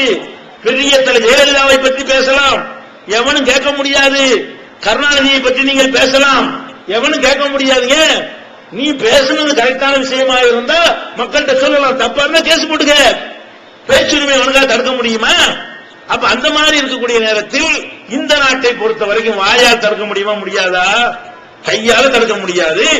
கையால தடுத்தா நம்ம பிள்ளையா இருந்தா மண்ணில் கட்டி என்ன செய்யலாம், தடுக்கலாம். அது கையால தடுக்கிறது. நம்முடைய பவர்ல இல்லாத விஷயங்களா இருக்குமே, ஆனால் வாயால் தடுக்க முடியுமா? இல்ல தடுக்க கடமைப்பட்டிருக்கும் பொழுது நீங்க எப்படி அதுல பங்கெடுப்பீங்க? எப்படி பார்த்துக்கிட்டு இருப்பீங்க? அந்த தீமைகளுக்கு நீங்கள் மௌன சாட்சியா எப்படி இருப்பீங்க? இது நம்மகிட்ட அதிகரித்துக் கொண்டே வருகிறது. தப்புகளை கண்டால் அட்ஜஸ்ட் பண்ணக்கூடிய தன்மை நம்மிடத்தில் அதிகரித்துக் கொண்டே இருக்கிறது. இப்படி இருந்தா நாமளும் நாளைக்கு அதுல விழுந்துருவோம். நல்லா விளங்கிக்கிறேன். ஒரு தீமை நடக்குதுன்னு சொன்ன நபிகள் நாயகம் ஸல்லல்லாஹு அலைஹி வஸல்லம் அவர்கள் இந்த அட்ஜஸ்ட் பண்றவர்களுக்காக ஒரு உதாரணம் காட்டுறாங்க. என்ன உதாரணம் காட்டுறாங்க? நீங்கள் ஒரு கப்பல்ல பிரயாணம் பண்ணி போகிறீர்கள். குழந்தைக்கும் புரிகிற உதாரணம். அந்த கப்பல் 2 தட்டுகளை கொண்டது, 2 தளங்களை கொண்டது. பல தளங்கள் உள்ள கப்பல்லாம் இப்ப இருக்கிறது. அந்த காலத்தில் சின்ன கப்பல் தான் வச்சிருப்பாங்க. 2 அடுக்கு உள்ள கப்பல். கீழ்த்தளத்திலும் மக்கள் இருக்கிறார்கள், மேல்தளத்திலும் மக்கள் இருக்கிறார்கள். கப்பல் போய்கொண்டே இருக்கிறது. புழங்குவதற்கு பயன்படுத்துவதற்கு தேவையான தண்ணீர் எல்லாம் மேல வச்சிருக்கிறாங்க. கீழே உள்ளவங்க என்ன செய்யறாங்கன்னா, தண்ணீர் தேவைப்படும் பொழுதெல்லாம் மேல வந்து எடுத்துட்டு போறாங்க. மேலதான் தண்ணி வச்சிருக்கிறாங்க. கீழே உள்ளவங்களுக்கு தண்ணி தேவைப்பட்டா என்ன செய்யணும்? மேல போய் எடுத்துக்கிட்டு வந்துதான் அதை பயன்படுத்துற அளவுல இருக்கு அந்த கப்பல். நபிகள் நாயகம் ஸல்லல்லாஹு அலைஹி வஸல்லம் இந்த உதாரணத்தை சொல்லி காட்டுறாங்க. கீழே உள்ளவன் நினைக்கிறான், நம்ம அப்படி மேல போய் கஷ்டப்பட்டு இருக்கணும், தண்ணிக்காக வேண்டி அதுக்கு மேல ஏறி இறங்கணும். நம்ம கீழ்த்தளத்தில் இருக்கிறோம். கீழே ஒரு ஓட்டையை போட்டோம்னா என்ன ஆயிரும்? அதுல தண்ணி வரும், குடிச்சிட்டு போவோம் அப்படின்னு கீழே உள்ளவன் என்ன செய்யறான்? நினைக்கிறான். மேல உள்ளவனுக்கு இது தெரியுது. என்ன தெரியுது? இந்த தண்ணிக்காக ஓட்ட போடுறாங்களா அப்படின்னு மேல உள்ளவனுக்கு தெரியுது. மேல உள்ளவன் நினைக்கிறான், நம்ம போர்ஷன்ல ஓட்ட போடுறான், அவன் போர்ஷன்ல ஓட்ட போட்டு போறான் என்று இருந்தால் அவன் மட்டும் அழிவானா எல்லாரும் அழிவா? ரசூலுல்லாஹ் கேட்கிறாங்க. நபிகள் நாயகம் ஸல்லல்லாஹு அலைஹி வஸல்லம் அவர்கள் இந்த உதாரணத்தை சொல்லி, இந்த மாதிரி கீழ்த்தளத்துல இருக்கிறவன் கப்பல்ல ஓட்ட போடும் பொழுது மேல்தளத்தை உள்ளவன் பார்த்துக்கிட்டு அவன் போர்ஷன் அவன் பார்த்துக்கிறான்னு சொன்னால் அவன் மட்டும் நாசமாவானா எல்லாரும் நாசமாவார்களா? எல்லாரும் தான் நாசமாவார்கள். அது மாதிரிதான் உங்க பகுதியில தீமை நடக்கிறத பார்க்கும் பொழுது அதை கண்டுகொள்ளாமல் நீங்கள் இருந்தீர்களேயானால், அதுக்கு சாட்சியா இருந்தீர்களேயானால், அதை அங்கீகரித்துக் கொண்டு இருப்பீர்களேயானால், ஊமை சைத்தானாக இருப்பீர்களேயானால் அவன் மட்டும் அழிய மாட்டான், நீ தான் அழிவ. அப்ப அப்படி ஒரு மார்க்கத்திலிருந்து எப்படி தீமைகளை எல்லாம் நீங்க அட்ஜஸ்ட் பண்றீங்க? சமுதாய தலைவர்கள், மார்க்க அறிஞர்கள் சொல்லக்கூடியவன் எல்லாம் எல்லா விதமான பங்கன்லையும் கலந்துக்கிறான், எல்லா விதமான நிகழ்ச்சிகளையும் முகம் காட்டுகிறான். அதுல மார்க்க அனுமதிக்குதா? மார்க்க அனுமதிக்கிற மாதிரி எல்லா காரியமும் நடக்கிறதான்னு பார்க்கவன் தயாரா இல்ல. என்னுடைய பேப்பர்ல போட்டா வந்தா போதும், டிவியில காட்டினா போதும் என்பதற்காக வேண்டி எல்லா விதமான அட்ஜஸ்ட்மெண்ட்டையும் செய்து கொண்டிருக்கிற காட்சியை பார்க்கிறோம். ஒரு இஸ்லாத்தை நம்புறவனுக்கு இது அனுமதி இருக்கிறதா? நம்ம ஒரு குடிசை பகுதியில வாழ்கிறோம். முதல் குடிசையில தீ பிடிச்சிருச்சு, நம்ம சும்மா உட்கார்ந்து இருப்போமா? அவன் குடிசை பிடிச்சா நமக்கு அடுத்த நம்ம குடிசை தானே. அவன் குடிசையில தீ பிடிக்கும் போது நீங்க தடுக்க தவறுனீங்கன்னா அது என்ன செய்யும்? அடுத்த குடிசை மாறிக்கிட்டு கடைசி நம்மளையும் காலி பண்ணிருமா இல்லையா? அப்ப தீமையான காரியங்கள் நடக்கும் பொழுது ஒரு முஸ்லிமுடைய கடமை என்ன? கண்காணிப்பார்கள், கண்கொத்தி பாம்பாக இருக்க வேண்டும். எங்கெங்க தப்பு நடக்கிறதோ உடனே தட்டி கஷ்டம் தான். தப்ப தட்டி கேட்கிறது ரொம்ப கஷ்டம். அடிப்பார்கள், அடிச்சுட்டு போறான், உதைக்குவார்கள், பூர்ணிக்கம் செய்வார்கள், சமூக பகிஷ்காரம் செய்வார்கள். அதெல்லாம் நபிமாருடைய சுன்னத்தை எடுத்துக்கொள்ள வேண்டும். அடிக்கிறது உதைக்க என்ன செய்யணும்? இப்பதான் நம்ம கரெக்டான வழியில போறோம். அடிக்காம இருந்தாண்டு வைங்க, இப்ப பார்த்தா அடிலாம் உழுவ மாட்டேங்குது. பல ஊர்கள்ல பாக்குறோம், ஒருத்தர் அடிக்க மாட்டேங்கிறான். அப்ப என்ன அர்த்தம்? சொல்லவே அர்த்தம். நீ சொல்றத ஒழுங்கா சொன்ன அடிக்காம இருப்பானா? சொல்றத ஒழுங்கா போட்டு உடைச்சு அடிக்காம இருப்பானா? அப்ப நம்ம சத்தியத்தை சொல்றதுல எப்போலாம் நழுவுறோமோ, எப்போலாம் பூசி மழுகுறோமோ, எப்போலாம் மறைக்கிறோமோ, எப்போலாம் விளங்கி விளங்காம பேசுகிறோமோ அப்போதெல்லாம் உங்களுக்கு எதிர்ப்பு வராது. எதிர்ப்பு வராமல் இருக்குமே ஆனால் நீங்கள் சரியா சொல்லலன்னு அர்த்தம். நபிமார்களை அடிச்சு உதைச்சிருக்கா, உங்களை ஒண்ணும் செய்ய மாட்டாங்க என்ன அர்த்தம்? சொல்லலன்னு அர்த்தம். அப்ப சத்தியத்தை சொல்ற விஷயத்துல எந்த வகையிலையும் அனுசரித்து போவதற்கு, சமரசம் செய்து போவதற்கு, வளைந்து கொடுப்பதற்கு மார்க்கத்தில் அனுமதி கிடையாது. அதுக்கு தான் சொன்னாங்க நபி ஸல்லல்லாஹு அலைஹி வஸல்லம், உனக்கு கையால் தடுக்க முடியாட்டி வாயால தடு. வாயால எல்லாருக்கும் தடுக்க, சில நேரங்கள்ல வாயாலையும் தடுக்க முடியாது. சில இடத்துல மாட்டிக்கிறோம். சைனா மாதிரி ஒரு நாடா இருக்கும், வாயினால பேசக்கூட அனுமதி கிடையாது அந்த நாட்டுல. அது மாதிரியான சில அதிகாரிகள் இருப்பான், காவல்துறை அதிகாரி. சட்டப்படி நடக்காம என்ன செய்வாங்க, அவன் இஷ்டப்படி நடக்கக்கூடிய அதிகாரிகள் சில ஊர்ல மாட்டிக்கிட்டான்னு வைங்க. நம்ம மீட்டிங் போடணும், தீமையை தடுக்கணும்னு கேட்டா உனக்கு பர்மிஷன் இல்ல. ஏன்டா பர்மிஷன் என்னன்னு கேட்டா ஊருக்காரன் வேணாங்கிறான். ஊருக்காரன் சொல்றது கேட்கறான், நீ ஸ்டேஷனுக்கு காலி பண்ணிட்டு போ. அவங்க சொல்ல கேட்டு நான் நடந்துட்டு போறேன். நீ சட்டப்படி எனக்கு இந்த உரிமையை தரணுமா இல்லையா? அதிகமான பேர் விரும்பலங்கிறதுக்காக நம்ம உரிமையை பறிக்கிறானோ சட்டவிரோதமா? எந்த சட்டத்திலும் அப்படி இல்ல. ஆனா பல பல கிராமங்கள்ல சின்ன சின்ன ஊர்களுக்கு போனோம்னு சொன்னா போலீஸ்காரன் போய் அனுமதி கேட்டா அவன் என்ன செய்யணும்? பேசுறதுக்குரிய அந்த உரிமையை நமக்கு தரணும். தப்பா பேச நடவடிக்கை எடுக்கணும். அவன் என்ன செய்யறான்? ஜமாத்தாரெல்லாம் இருக்கிறாங்க, ஜமாத்தாரெல்லாம் கையெழுத்து போட்டு தந்திருக்கிறாங்க, கையெழுத்து போட்டு தந்தா நீ நிறுத்திடுவியா? அப்ப ஜமாத்தார ஸ்டேஷன்ல வச்சுட்டு வெளியே போ, அவர் இன்ஸ்பெக்டர் ஆக்கி விட்டுரு. அது போலீஸ் அதிகாரிகளுடைய வேலை என்ன? இருக்கிற சட்டப்படி உள்ள அதுக்கு தானே போராடணும். வெள்ளக்காரனை எதிர்த்ததுக்கு போராடணும். அவன் என்ன குறை இருந்துச்சு? வெள்ளக்காரன் காலத்துல விலைவாசி எல்லாம் கூட இருந்துச்சா? வெள்ளக்காரன் காலத்துல என்ன ஒரு குறையும் இல்ல. நம்ம வியாபாரம் பண்ணோம், சம்பாதிச்சோம், நல்லதா திண்டோம், ஒரு கஷ்டம் படவே இல்லை. வெள்ளக்காரன் காலத்துல என்ன குறை? பேச முடியாது, தப்ப தட்டி கேட்க முடியாது, விமர்சிக்க முடியாது, கருத்து சுதந்திரம் கிடையாது. அதுக்கு தானே இவ்வளவு பெரிய தியாகம் பண்ணி விரட்டி விட்டோம். வெள்ளக்காரனை எதுக்காக வேண்டி அடிச்சு விரட்டி சுதந்திரத்துக்கு பாடுபட்டோமோ அந்த சுதந்திரம் சிறுபான்மை நம்பர்ல இருக்கிறனால மறுக்கப்படுமையானால், அரசியல் சட்டத்துக்கு எதிராக மறுக்கப்படுமையானால், அந்த மாதிரி நிலையில் இருக்கும் நம்ம என்ன நடந்து கொள்வது? அப்போ போராடுவோம். அப்படி ஒருவன் மாட்டிக்கொண்டானையானால் கல்விஹி மனசாலையாச்சும் இருக்கணும். ஒரு தர்கா இருக்கு ஒரு ஊர்ல, அதுல பாத்தீங்கன்னா பாட்டு கச்சேரி வைக்கிறான், ஆடல் பாடல் கூத்து வைக்கிறான். தர்காவுடைய நிகழ்ச்சியை முன்னிட்டு இந்த நடிகையுடைய டான்ஸ் நடைபெறும் என்று விளம்பரம் பண்ணுகிறான். நீங்க அந்த ஊர்ல இருக்கிறீங்க, உங்க கடமை என்ன? ஏண்டா இஸ்லாத்தின் பேர்ல இப்படி செய்றீங்க? இந்த மாதிரி செய்யலாமாடா? குர்ஆன்ல இருக்க அனுமதி இருக்காடா? நபிகள் நாயகம் சொல்லியிருக்காங்கன்னு கேட்கணுமா இல்லையா? கேட்கணும். கூட்டத்தை போட்டு பெருசா நம்ம நோட்டீஸ் கொடுக்கணும், அடிச்சாலும் கொடுக்கணும். அது நம்ம உரிமை. குர்ஆனை ஆதாரம் காட்டி இது தவறு, இது செய்யக்கூடாது என்று சொல்லக்கூடிய உரிமை நமக்கு இருக்குது. அப்ப அந்த மாதிரி சொல்லி கையால தடுக்க முடியாது, வாயால தடுக்கணும். அதுவும் முடியலன்னா கடைசி என்ன செய்யணும்? கூட்டத்தை போட்டு பெருசா நம்ம நோட்டீஸ் கொடுக்கணும், அடிச்சாலும் கொடுக்கணும். அது நம்ம உரிமை. குர்ஆனை ஆதாரம் காட்டி இது தவறு, இது செய்யக்கூடாது என்று சொல்லக்கூடிய உரிமை நமக்கு இருக்குது. அப்ப அந்த மாதிரி சொல்லி கையால தடுக்க முடியாது, வாயால தடுக்கணும். அதுவும் முடியலன்னா கடைசி என்ன செய்யணும்? மனசால வெறுக்கணும். மனசால வெறுக்கிறது என்ன அர்த்தம்? போகாம இருக்கணும்னு அர்த்தம். இவன் கச்சேரி எல்லாம் நடக்கிற இடத்துல போய் ஓரம் பண்ணு ஊத்து பார்த்துட்டு வரலாம். பாட்டு கச்சேரி வைக்கிறாங்களா, இவன் போய் கையால தடுக்கணும். உனக்கு முடியாது. ஒரு வாயாலையாச்சும் தடுக்கணும், இல்ல நோட்டீஸையாவது கொடுத்து இது தவறுன்னு வரக்கூடிய மக்களுக்கு புரிய வைக்கணும். சில துன்பங்கள் வரும், சில கஷ்டங்கள் வரும், அடி உதையெல்லாம் வரும். அதுக்கெல்லாம் பயப்படக்கூடாது. ஏன்? அதெல்லாம் மறுமையில் நமக்கு நன்மை. நம்ம சத்திய பிரச்சாரத்தை சொல்வதற்காக நமக்கு அடி உழுமையானால், சத்திய பிரச்சாரத்தை சொல்வதற்காக நமக்கு உதவி கிடைக்குமையானால், அது ஒரு தவம் என்று எடுத்துக்கொள்ள வேண்டும், அது ஒரு தியாகம் என்று எடுத்துக்கொள்ள வேண்டும். அதெல்லாம் நம்முடைய மறுமையுடைய கணக்கில் வரவு வைக்கப்படும் என்று எடுத்துக்கொள்ள வேண்டும். அந்த துணிவோடு தைரியத்தோட போய் என்ன செய்யணும்? சத்தியத்தை சொல்லி உதவாங்கன்னா வாங்கணும். அதுக்கும் தைரியம் இல்லை, அதுவும் முடியல என்று சொன்னா கதவை அடைச்சிக்கிட்டு உள்ள உட்காந்துருமா இல்லையா? ஜன்னலை திறந்து எட்டி பார்க்கலாமா? வாசல்ல இருந்து வேடிக்கை பார்க்கலாமா? முசீபத்துன்னு தெரியுது.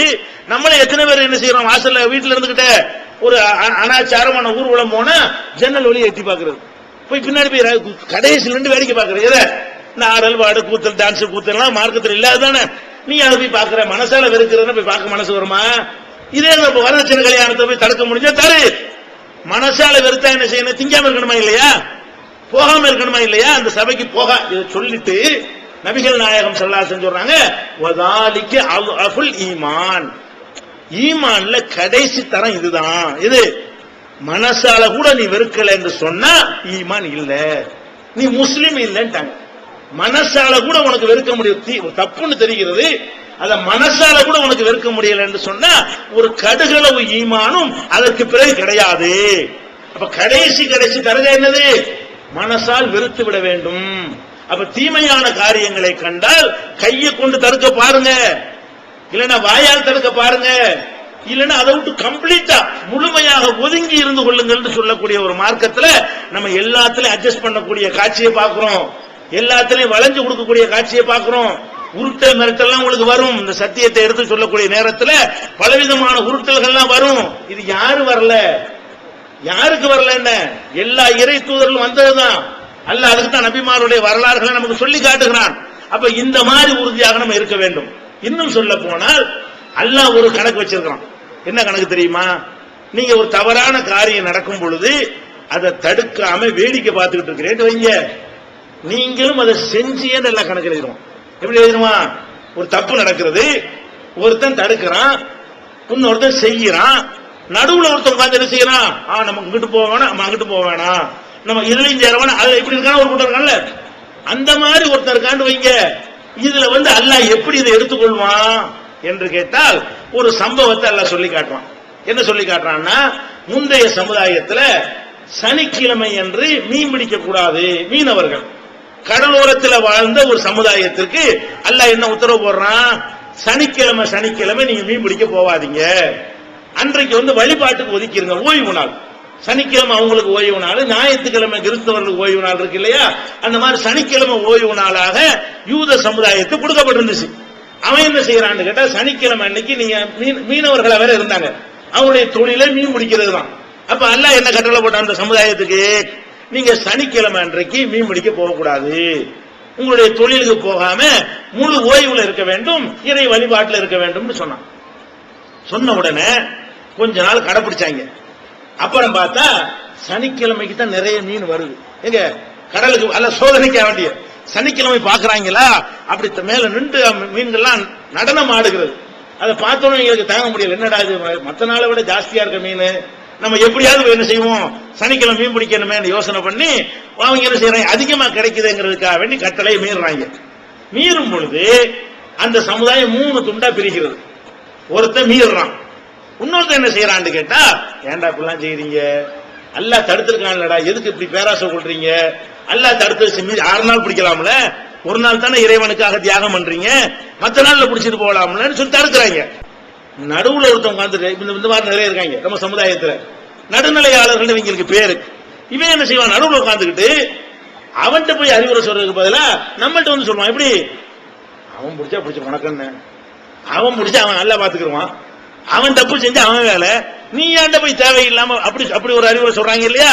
இதே மாதிரி சொல்றாங்க. எப்படி சொல்றாங்க, மீன் பிடிக்கிறான் ஒருத்தன் தடுக்கிறான், நடுவுல உட்கார்ந்துகிட்டு இருக்கிறவன் அவனுக்கு போய் ஒண்ணும் சொல்லாம தடுக்கிறவன் போய்கிட்டு லிமத்தாயிலூன கௌமன் அல்லாஹு முஹ்லிகுஹும், அல்லாஹ் அவங்களை அழிக்க போறான், நீ ஏன் போய் அவனுக்கு போய் அறிவுரை சொல்ற, பிடிச்சிட்டு போறானே, நீ பாட்டு உன் வேலையே பாடுற அப்படின்னு சொன்னாங்களாம். அல்லாஹ் என்ன சொல்றான்னு கேட்டா, அந்த 3 சாரார்ல யார் தடுத்தார்களோ அவர்களை காப்பாற்றினோம், யார் செஞ்சாங்களோ அவனையும், யார் செய்யறதை தடுக்காம அங்கீகரித்துக் கொண்டிருந்தார்களோ அவர்களையும் குரங்குகளாக மாற்றிவிட்டோம் அல்லாஹ் சொல்லி காட்டுகிறான். அப்ப அல்லாஹ் எப்படி எடுக்கிறான், ஒரு தவறான காரியம் நடக்கக்கூடிய நேரத்தில் அதை தடுக்கிறவர்களை மட்டும் அல்லாஹ் காப்பாத்துறான், செஞ்சவனை அழிக்கிறான், செய்யறத பார்த்துக்கிட்டு சும்மா இருக்கிறான யாருக்கோ விருந்து நமக்கு சம்பந்தம் இல்லையா நடக்கிறான இவனையும் அல்லாஹ் அழிக்கிறான். அப்ப நம்மளை எப்படி அல்லாஹ் எடுப்பான், நம்ம ஊர்ல கண்ணு முன்னாடி ஒரு அனாச்சாரம் நடக்குமையானால் அதை பார்த்துட்டு நம்ம செய்யாம இருக்கிறோமே தப்பிச்சுக்கிறோம் நினைச்சா தப்பிக்க மாட்டோம். அப்ப நிறைய பேர் நினைக்கிறீங்க, உங்க ஊர்ல ஒரு அனாச்சாரம் நடக்கிறது, உங்க ஏத்த வீட்டுல தாயத்து போட்டிருக்கிறாங்க, பக்கத்து வீட்டுல தட்டு வச்சிருக்கிறாங்க, இன்னொருல பிரேம்பாட்டி எழுதி இருக்கிறான், அம்மாச்சாரத்தை தொங்க விட்டு இருக்கிறான், இதெல்லாம் கண்ணால பாக்குறீங்க, இது ஒரு தீமை. உங்க கடமை என்ன, அது தப்புன்னு பக்கத்து வீட்டுல போய் சொல்லணும், இப்பெல்லாம் செய்யக்கூடாதுமா, இது மார்க்கத்தில் அனுமதி இல்ல, இந்த காரியத்தை நீங்க பாவி ஆயிருவீங்க, நம்ம கண்ணால பாத்துட்டோமா இல்லையா. இது ஆம்பளையா இருந்தாலும் பொம்பளையா இருந்தாலும் இது கடமை, ஆம்பளை மட்டும்தான் தாவா பண்ணி செய்யணும், பிரச்சாரம் பண்ணணும், தப்பா வழங்கிட்டு இருக்கிறீங்க. அல்லாஹ் என்ன சொல்லி காட்டுறான் திருமறை குர்ஆன்ல, ஒல் மூமினூன ஒல் மூமினாத்து பஅதுஹும் அவுலியாஉ பஅதின், மூமினான ஆண்களும் பெண்களும் ஒருத்தர் மற்றவருக்கு உற்ற நண்பர்களாக இருக்கிறார்கள். எப்படி நண்பர்களாக இருக்கிறார்கள், யஅமுருன பில் மஅரூஃப் வ யன்ஹவுன அனில் முன்கர், மூமினான ஆண்களும் பெண்களும் நன்மையை ஏவுகிறார்கள், தீமையை தடுக்கிறார்கள். ஆம்பளை தப்பு செஞ்சாலும் பொம்பளை தடுக்கணும், பொம்பளை தப்பு செஞ்சால் ஆம்பளை தடுக்கணும். ஆம்பளைக்கு ஒரு தனி வட்டம், பொம்பளைக்கு தனி வட்டம் எல்லாம் கிடையாது. நான் தப்பு செய்யற பார்த்தா நீங்க தடுக்கணும், நீங்க தப்பு செய்யற பார்த்தா நான் தடுக்கணும் என்று சொல்லி, இப்படி நீங்கள் உற்ற நண்பர்களாக இந்த விஷயத்தில் இருக்க வேண்டும். நல்ல விஷயங்களை எடுத்து சொல்வதற்கும் தீமையான காரியங்களை தடுப்பதற்கும் ஆண்களுக்கும் பெண்களுக்கும் ஒரே மாதிரியான பொறுப்பு சுமத்தப்பட்டிருக்கிறது.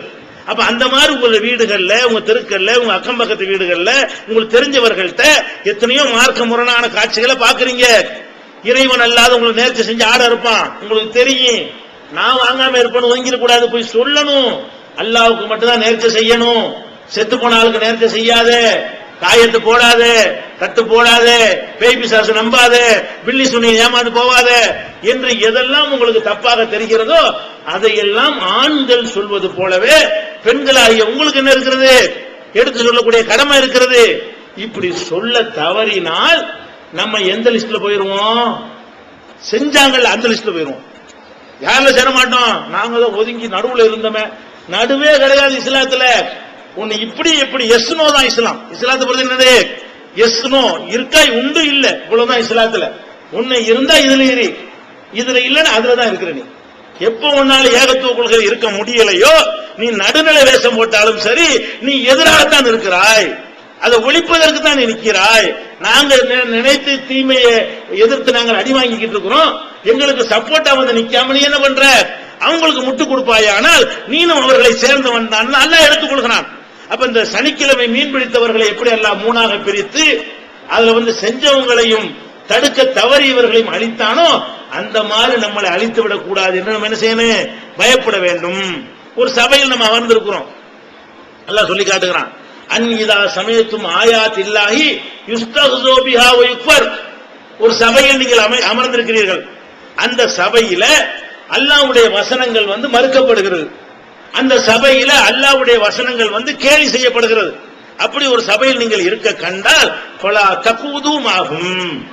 அவங்களோட உட்கார்ந்துடாதீங்க. இந்த ஒரு மீட்டிங் போறோம். இங்க மீட்டிங் நினைச்சு ஒரு பாட்டு கச்சேரி வச்சு விட்டோம். நீங்க என்ன செய்யணும்? சாம போயிடணும். முஸ்லீம் இயக்கத்துல இருந்து போடுறாங்க, நம்ம உட்கார்ந்து கேட்போம். பாட்டு கச்சேரி டான்ஸ் போட்டு விட்டாங்க. அல்லது வேற மார்க்கத்துக்கு தடை செய்யப்பட்ட இசை கருவிகள்லாம் இயங்குற மாதிரி என்னத்தை போட்டு விட்டாங்கன்னு வைங்க. அல்லது மாலை துண்டு எந்திரிச்சு நிக்கிறது, காலில் உழுவுற என்னமோ நடக்குது ஒரு மேடையில. அது இஸ்லாமிய இயக்கமே செய்கிறது. நீங்க உட்கார்ந்து பார்த்துட்டு இருக்கிறீங்க. இப்ப இது என்ன மாதிரி ஆகும் தெரியுமா? அல்லாஹ் சொல்லி காட்டுகிறான், இந்த இடத்தில் அல்லாஹ்வுடைய வசனம் கேலி செய்யப்படுகிறது, அல்லாஹ்வுடைய வசனம் மறுக்கப்படுகிறது. இந்த மாதிரி ஒரு சபையை நீங்கள் கண்டீர்களே ஆனால் ஃபலா தகூதும் ஆகும். அவங்களோட நீங்க உட்கார்ந்துட கூடாது. இன்னக்கும் இதம் மிஸ்ருகும். உட்கார்ந்தீர்களே ஆனால் நீங்கள் அவங்கள போன்றவர்கள் தான். அல்லாஹ்வுடைய பார்வையில் என்ன? இந்த பாட்டு கச்சேரி நடத்துறான அவன் எந்த லிஸ்ட்ல வருவானோ நீங்க சபையில பார்வையாளர் உட்கார்ந்து இருந்தீங்கன்னா நீங்களும் அந்த லிஸ்ட் தான். ஒரு வரதட்சணை வாங்குற சபையில் நீங்கள் உட்கார்ந்தீர்களே ஆனால் நீங்களும் வரதட்சணை வாங்குறீங்கன்னு அர்த்தம். அல்லாஹ்வுடைய பார்வையில ஒரு மார்க்கம் தடை செய்கிற ஒரு சபையில் நீங்கள் பார்த்து கொண்டு சும்மா இருந்து ஒன்னு புறக்கணிச்சு ஓடி போயிடணும். வாயால தடுக்க முடிஞ்சா தடுக்கணும். இல்லாட்டி என்ன செய்யணும்? கழுதையை கண்டு ஓடுற சிங்கத்தை கண்டு ஓடுற கழுத மாதிரி ஓட்ட முடிச்சிடணும். அம்மாடி இதுல நான் நிக்க மாட்டேன், இதை பார்க்க மாட்டேன், இதுக்கு சாட்சியா இருக்க மாட்டேன், ஓடி போயிடணும். இப்படியாக இந்த மார்க்கம் நமக்கு சொல்லுதுன்னா என்ன அர்த்தம்? தீமைகள் விஷயத்தில் நெருப்பாக இருக்கிற அது இல்லாத காரணத்தினாலதான், தீமைகள் அட்ஜஸ்ட் பண்ணக்கூடிய தன்மை வந்த காரணத்தினாலதான் எல்லா விதமான அட்ஜஸ்ட்மெண்ட் வந்துருச்சு. இன்னும் சொல்ல போனா இந்த இஸ்லாத்தின் அடிப்படை எடுத்துக்கிறேன். இஸ்லாத்தின் அடிப்படை என்ன? லா இலாஹ இல்லல்லாஹ் ஒண்ணு. ரெண்டாவது முஹம்மது ரசூலுல்லாஹ். இது ரெண்டு அடிப்படை வழங்கி வச்சிருக்கமா இல்லையா? இந்த லா இலாஹ இல்லல்லாஹ்ங்கற அந்த வார்த்தையை அட்ஜஸ்ட்மெண்ட் இல்லன்னு காட்டுதா இல்லையா? இந்த லா இலாஹ இல்லல்லாஹ்ங்கற அந்த சொல்லையே இந்த மார்க்கம் யாரையும் அட்ஜஸ்ட் பண்ணாது, அட்ஜஸ்ட்மெண்ட்டுக்கு வேலையே இல்லைன்னு காட்டுதா இல்லையா? இதுக்கு என்ன அர்த்தம்? வணக்கத்திற்கு உரியவன் அல்லாஹ்வை தவிர யாரும் இல்லை. வணங்குவதற்கு, வழிபடுவதற்கு, பிரார்த்திக்கிறதுக்கு தகுதியானவன் அல்லாஹ்வை தவிர யாரும் இல்லை.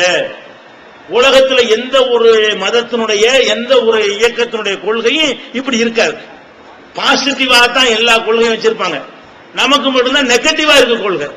நெகட்டிவ் அல்லாஹ் வணங்குங்கன்னு சொல்லல, அல்லாஹ் இறைவன் உங்களுக்கு சொல்லல. எப்படி சொல்லப்படுது? அல்லாஹ்வை தவிர எதுவும் இல்ல. அப்படின்னா என்ன அர்த்தம்? சூரியன் கடவுள் இல்ல, சந்திரன் கடவுள் இல்ல, கல்லு கடவுள் இல்ல, அல்லாஹ்வை தவிர யாரும் இல்லன்னு சொல்ல. அல்லாஹ் வணக்கத்துக்குரியவன் சொன்னா அட்ஜஸ்ட்மெண்ட். நீ அல்லாஹ் வணங்கிட்டு போ, அதை வணங்கிட்டு போறேன்னு வந்துடுறேன். அல்லாஹ் எப்படி நமக்கு சொல்லி தர்றான்? மற்ற எல்லாத்தையும் மறுத்து சொல்லி தர்றான். இஸ்லாம் என்ன சொல்லுதுன்னு கேட்டா, வணக்கத்திற்குரியவன் அல்லாஹ்வை தவிர யாரும் இல்ல. இது கடவுளா? இது இல்ல. இது கடவுள் இல்ல, அது கடவுள் இல்ல, காணுகிற எதுவும் கடவுள் இல்லைன்னா எப்படி அட்ஜஸ்ட்மெண்ட் ஆகும்? அவனுக்கு கோவம் வருமே. அல்லாஹ் கடவுள்னா அவனுக்கு கோவம் வராது. அல்லாஹ்வை தவிர எதுவும் கடவுள் இல்லைன்னா அவனுக்கு கோவம் வருமா இல்லையா? எதிர்ப்பு வருமா இல்லையா? வெறுப்பு வருமா இல்லையா? அதை பார்க்கல இஸ்லாம் வந்து. இதுதான் உண்மை, நடிக்க விரும்பல. அப்ப அல்லாஹ்வை தவிர வணக்கத்துக்குரியவன் யாரும் இல்லைங்கிற அந்த ஒரு சொல்லில் இருந்த எதிர்மறையாக இந்த கொள்கையை வகுத்து தந்ததுல இருந்த இந்த மார்க்கம் வளையாது. சொல்றத உடைச்சுதான் சொல்லணும், தப்பு தப்புன்னு தான் சொல்ல வேண்டும். யாரும் புண்படுவார்கள் என்பதற்காக, வருத்தப்படுவார்கள் என்பதற்காக மூடி மறைத்து வேற அர்த்தம் வர்ற மாதிரி எல்லாம் சொல்வதற்கு இந்த மார்க்கத்தில் இடம் இல்லைங்கிறது இது ஒரு ஆதாரம். லா இலாஹ இல்லல்லாஹ்ங்கிறது ஆதாரம். அது மாதிரி முகமது ரசூலுல்லாஹ்ங்கறீங்க, முகமது நபி அல்லாஹ்வுடைய தூதரு, அதுக்கு என்ன அர்த்தம்? அவர் சொன்ன எல்லாம் அல்லாஹ்விடம் இருந்து பெற்று வஹி அடிப்படையில் அவர் சொல்லி தந்திருக்கிறாரு. அவரை தவிர யாரும் அல்லாஹ்வுடைய தூதர் கிடையாது. நானும் அவங்க இஷ்டத்துக்கு ஒண்ணு சொன்னேன்னு வைங்க, அதை நீங்க கேட்க கூடாது. ஒரு அஜர்த்து இஷ்டத்துக்கு சொன்னார்னு வைங்க, அதை கேட்க கூடாது. ஊர் உலகத்தில் இஷ்டத்துக்கு சொன்னார்னு வைங்க, அதை உலகத்தை அடங்கியிருக்கா இல்லையா?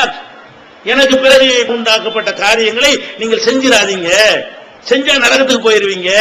அப்ப எல்லாமே எப்படி இஸ்லாத்தில் சொல்லப்பட்டிருக்கு கேட்டா மறுக்கிற விதமா தான் சொல்லி தரப்பட்டிருக்கு. இது செய்யுங்கன்னு மட்டும் சொன்னா சண்டையே வராது, இது செய்யாதீங்கன்னு சொன்னா சண்டை வரும். இஸ்லாமிய அடிப்படை எப்படி இருக்கு? அடிப்படை கொள்கை எப்படி வகுக்கப்பட்டிருக்குன்னா அல்லாஹ்வை தவிர யாரையும் வணங்காத, எதையும் வணங்காத.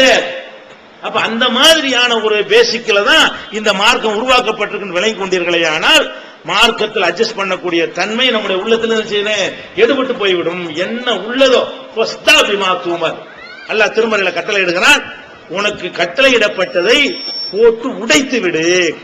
இந்த வார்த்தை எல்லாம் பயன்படுத்துறோம். என்ன அர்த்தம்னா கையில ஒரு கண்ணாடி கிளாஸ் வச்சிருக்கீங்க, இந்த கண்ணாடி கிளாஸ போட்டு உடைக்கிறதுக்கு தான் அந்த வார்த்தையை சொல்லுவாங்க அரபில. போட்டு உடைங்கிறதுக்கு சொல்லுவாங்கன்னா கண்ணாடி கிளாஸ் வச்சிருக்கோம்னு வைங்களேன், போட்டு உடைன்னா உடைச்சிருவோம்ல, அந்த வார்த்தை எல்லாம் சொல்றான். உங்களுக்கு என்ன கட்டளையிடப்பட்டுகிறதோ அதை ஒரு கண்ணாடி கிளாஸ் எரிய சொன்னா எரிஞ்சு உடைப்பீங்கல்ல, அந்த மாதிரி போட்டு உடைங்க. ஏன் அப்படி சொல்றான்னு கேட்டா நம்ம ஒரு சத்தியத்தை சொல்லும் பொழுது அது தெரிச்சு என்ன செய்யும், ஒருத்தன் கண்ணை குத்தும், ஒருத்தன் காதை குத்தும், ஒருத்தன் கையை குத்தும், ஒருத்தன் காலை காயப்படுத்தும். அந்த கண்ணாடி பலமா செதறமா இல்லையா?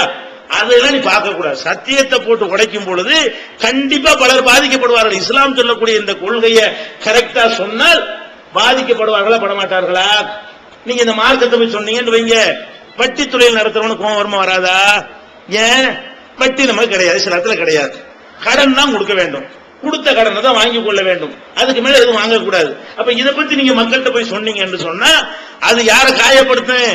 வட்டி வாங்குறவனை காயப்படுத்தும். அவன் என்ன செய்வான்? உங்களுக்கு எதிராக கச்சை கட்டுவான். அதே மாதிரி லஞ்சம் வாங்குறான் ஒருத்தன், முஸ்லீம் லஞ்சம் வாங்க முடியுமா? லஞ்சம் வாங்க கூடாதுன்னு மார்க்கம் தடுக்கிறது. லஞ்சம் வாங்காதே, லஞ்சம் நானும் கொடுக்கவும் மாட்டேன் வாங்கவும் மாட்டேன் என்று நீங்கள் சொன்னீர்களே, ஆனால் லஞ்சம் வாங்குறவன்ல உங்களுக்கு என்ன செய்வான்? எதிரியா மாறிடுவான். அதே மாதிரி விபச்சாரம் செய்யாதே, விபச்சாரம் செய்யறதுல மூலிகை கிடக்கிறவனுக்கு என்னவா இருக்கு? அவனுக்கு கோபமா வராதா? விபச்சாரத்துல மூலிகை கிடக்கிறான் தொழிலா செய்யறவன் என்ன செய்வான்? உங்களுக்கு எதிரியாக மாறுவான். அதே மாதிரி சினிமா இந்த மாதிரி முசீபத்துல இறங்காத, சினிமாங்கிறது மனுஷனை நாசமாக்குறது, சினிமா நம்மளை சீரழிக்கிறது, சினிமா நாடு நாசமாகி கொண்டு அப்படி சொன்னா சினிமாக்காரனுக்கு கோபமா வராதா? அப்ப நீங்கள் எதை சொன்னாலும் இஸ்லாத்துல எது சொல்லப்பட்டிருக்கோ அனைத்துமே கெட்டவனுக்கு கோபத்தை ஏற்படுத்தும். நல்லவனுக்குத்தான் அது வரவேற்கத்தக்கதா இருக்குமே தவிர கெட்டவர்கள் அனைவருக்கும் கோபம். எல்லா கெடுதிகளையும் தடுக்கிற மார்க்கம் இது, எல்லா கேடையும் கேடுன்னு சொல்லக்கூடிய மார்க்கம். அப்ப இஸ்லாத்தை நீங்க எந்த முறையில முழுசா சொன்னாலும் எதிர்ப்பு வராமல் வெறுப்பு வராமல் உங்களால் சொல்லவே முடியாது. அப்படிப்பட்ட ஒரு விஷயம் இந்த மார்க்கத்தில் இருக்கிறதுனாலதான் அட்ஜஸ்ட்மெண்ட்டுக்கு இடம் இல்லை. அட்ஜஸ்ட்மெண்ட் இந்த மார்க் என்ன செய்யாது, அனுமதிக்கவே செய்யாது என்று நம்ம அழுத்த நிறுத்தமாக சொல்லுகிறோம். இதுக்கு பிறகு நம்முடைய வாழ்க்கையில உங்க ஏரியாக்களுக்கு சென்ற பிறகு பலவிதமான அனுபவங்களை நீங்க பார்ப்பீர்கள். பள்ளிவாசலுக்கு போவீங்க, போர்டு எழுதி வச்சிருப்பான், மதுகபை பின்பற்றாதவர்கள் பள்ளிவாசலுக்கு வரக்கூடாது, தொப்பி போடாதவர்கள் பள்ளிவாசலுக்கு வரக்கூடாது. பாக்குறீங்களா இல்லையா? அப்ப இது மாதிரி ஒன்றை காணும் நீங்க என்ன செய்யணும்? அதை மக்கள்கிட்ட விளக்கணும், எடுத்து சொல்லணும். பொதுமக்களை கூட்டம் போட்டு இதுல நாங்க சொல்றது சரியா அவன் சொல்றது சரியா, மதுகபு மார்க்கத்துல உண்டா இல்லையா, மதுகபை ஏன் நாங்க எதிர்க்கிறோம், அது எப்படி எல்லாம் மார்க்கத்துல விரோதமா இருக்கிறது, இப்படி எடுத்து சொல்லக்கூடிய கடமையை நம்ம ஒழுங்கா செஞ்சோம்னா அவனும் மாறிக்குவான், அவனும் திருந்துவான். திருந்தல் என்றால் நம்ம கடமையை செஞ்ச ஒரு நன்மை என்ன செய்ய நமக்கு கிடைக்கும், சத்தியத்தை எடுத்து சொன்னோங்கிற ஒரு நன்மை கிடைக்கும். இப்படி எதெல்லாம் உங்கள் வாழ்க்கையில நீங்கள் பார்க்கிறீர்களோ அத்தனையிலையுமே வளையாம நெளியாம கூட்டாம குறைக்காம உள்ளது உள்ளபடி சொல்ல வேண்டும். அதான் இந்த மார்க்கத்தினுடைய முக்கியமான ஒரு சிறப்பு தகுதியாக இருக்கிறது. நபிகள் நாயகம் ஸல்லல்லாஹு அலைஹி வஸல்லம் அவர்கள் இந்த அட்ஜஸ்ட்மெண்ட் பண்ணுவதை ஒரு புரிந்து கொள்வதற்காக முத்தாய்ப்பாக அவங்க வாழ்க்கையில் நடந்த ஒரு சம்பவம். ஒருத்தரை ஜக்காத் வசூலிப்பதற்கு அனுப்புகிறார்கள். எப்படியெல்லாம் நம்ம தெளிவா இருக்கணுங்கிறதுக்காக ஜக்காத்தை வசூலிக்க போறாரு. ஜக்காத்னா அந்த காலத்துல அரசாங்கத்துல கலெக்ஷன் பண்ணுவாங்க, நம்ம காலத்துல அரசாங்கம் இல்ல, நம்மளா விரும்பி தான் கொடுத்துட்டு வரோம். நபிகள் நாயகம் ஸல்லல்லாஹு அலைஹி வஸல்லம் காலத்துல கவர்மெண்ட்ல இருந்து வசூல் பண்ணுவாங்க, வச்சு விநியோகம் பண்ணுவாங்க. ஒரு ஆளை ஜக்காத் வசூலிப்பதற்கு அனுப்புறாங்களா, அவர் போய் நிறைய ஜக்காத் வசூலித்துக் கொண்டு வர்றாரு. வந்து என்ன சொல்றாருன்னு கேட்டா, ரசூலுல்லாஹ் முன்னாடி அப்படி கொட்டுறாரு எல்லாத்தையும். ஜக்காத்தை வசூலிச்சுட்டு வந்தார்ல, அது நபிகள் நாயகம் முன்னாடி கொண்டாந்து போட்டு அதை 2 கூறாக்குறாரு. பெரிய கூறு தனியா வச்சுட்டு சின்னதா ஒரு கூரை போட்டு, இது எனக்கு தந்தாங்க, இது ஜக்காத்துக்குள்ளதுங்கிறாரு. ஜக்காத்து வசூலிக்க ரசூலுல்லாஹ் அனுப்புறாங்க. அனுப்புனவர் ஜக்காத்து வசூலிக்க போகும் பொழுது அவருக்கு சில பேர் அன்பளிப்பு கொடுத்திருப்பாங்க போல இருக்கு. அதை ஒளிச்சிக்கிறாம அவர் என்ன செய்யறாருன்னு கேட்டா, கொண்டாந்து ரசூலுல்லாஹ்ட்ட ஒப்படைக்கிறார். ஒப்படைச்சு, நீங்க ஜக்காத்து வசூலிக்க சொன்னீங்கல்ல, இந்த அருக்கு ஜக்காத், இது எனக்காக வேண்டி தந்தாங்க அப்படின்னு ஒரு சின்ன ஒரு தொகையை தனியா பிரிச்சு காட்டுறார். இதை பார்த்த உடனே நபிகள் நாயகம் ஸல்லல்லாஹு அலைஹி வஸல்லம் அவர்களுக்கு கடுமையான கோபம் வருது. என்ன கோபம்? அவருக்கு தான் கொடுத்தாங்க, உண்மைதான் அது. அவர் திருடல, ஏமாத்தல, வீட்டுல கூட தெரியாம வச்சுட்டு வந்திருக்கலாம். ஆனா கொண்டாந்து கரெக்டா ஒப்படைச்சிடுறாரு. உடனே என்ன செய்யறாங்கன்னா, மக்கள் எல்லாம் கூட்டுன்றாங்க. இவர் இந்த செயலை பார்த்த உடனே பொதுமக்கள் அனைவரையும் கூட்டு, சபையை கூட்டுன்றாங்க. பொதுமக்கள் எல்லாம் வந்துட்டாங்க. வந்தோன்னு மெம்பர்ல மேடையில ஏறி, பள்ளியாசல மேடை இருக்கும்ல, மேடையில ஏறி மக்களுக்கு உரை நிகழ்த்துகிறார்கள். மக்களே, நான் ஒரு ஆளை ஜக்காத் வசூலிப்பதற்கு அனுப்புகிறேன். மக்கள்கிட்ட உடைக்கிறாங்க, அட்ஜஸ்ட்மெண்ட் கிடையாது. போட்டு உடைச்சு நாளைக்கு ஒருத்தர் இந்த மாதிரி செய்யக்கூடாது என்பதற்காக என்ன செய்யறாங்கன்னு கேட்டா, மக்கள்கிட்ட சொல்றாங்க, மக்களே, நான் ஜக்காத்தை வசூலிப்பதற்காக நான் ஒரு ஆள் அனுப்புறேன். அவர் வசூலித்துட்டு இது எனக்கு தந்தது, இது உனக்கு தந்தது என்ன செய்யறாரு, அவர் பிரிக்கிறாரு. இவர் அவருடைய தகப்பனார் வீட்டில் இருந்தால் அது அவர் கிடைத்திருக்குமா, அவருடைய தாயார் வீட்டில் இருந்தால் கிடைத்திருக்குமா, நான் ஒரு வேலைக்கு அனுப்புறதுனால தானே அது கொடுத்தாங்க. அப்ப அதுவும் அந்த வேலையை சேர்ந்தது தானே. இவருக்கு ஏன் கொடுத்தாங்க? மாமனா மச்சானா? இவர் போய் ஜக்காத்து வசூலிக்க போறாருலங்க, ஜக்காத்து வசூலிக்க போறவருக்கு ஜக்காத்து கணக்குப்படி கொடுத்துருவாங்க. மேற்கொண்டு ஏதாவது கொடுக்கறாங்கன்னு சொன்னா அதுக்கு ஏதாவது காரணம் வேணுமா? இல்ல எதுக்கு கொடுப்பாங்க? இந்த ஜக்காத்து வசூலிக்கும் பொழுது கொஞ்சம் கணக்குல அட்ஜஸ்ட் பண்ணுவாரு, கொஞ்சம் கூட குறைய வாங்கிடுவாரு, 1000க்கு மேல 500 ரூபாய் வாங்கிடுவாரு. இந்த மாதிரி எதிர்பார்ப்பு இல்லாமல் அதெல்லாம் கொடுத்திருப்பாங்க. அப்ப இவர் என்ன பண்ணிருக்க கூடாது? அதை வாங்கியிருக்க கூடாது.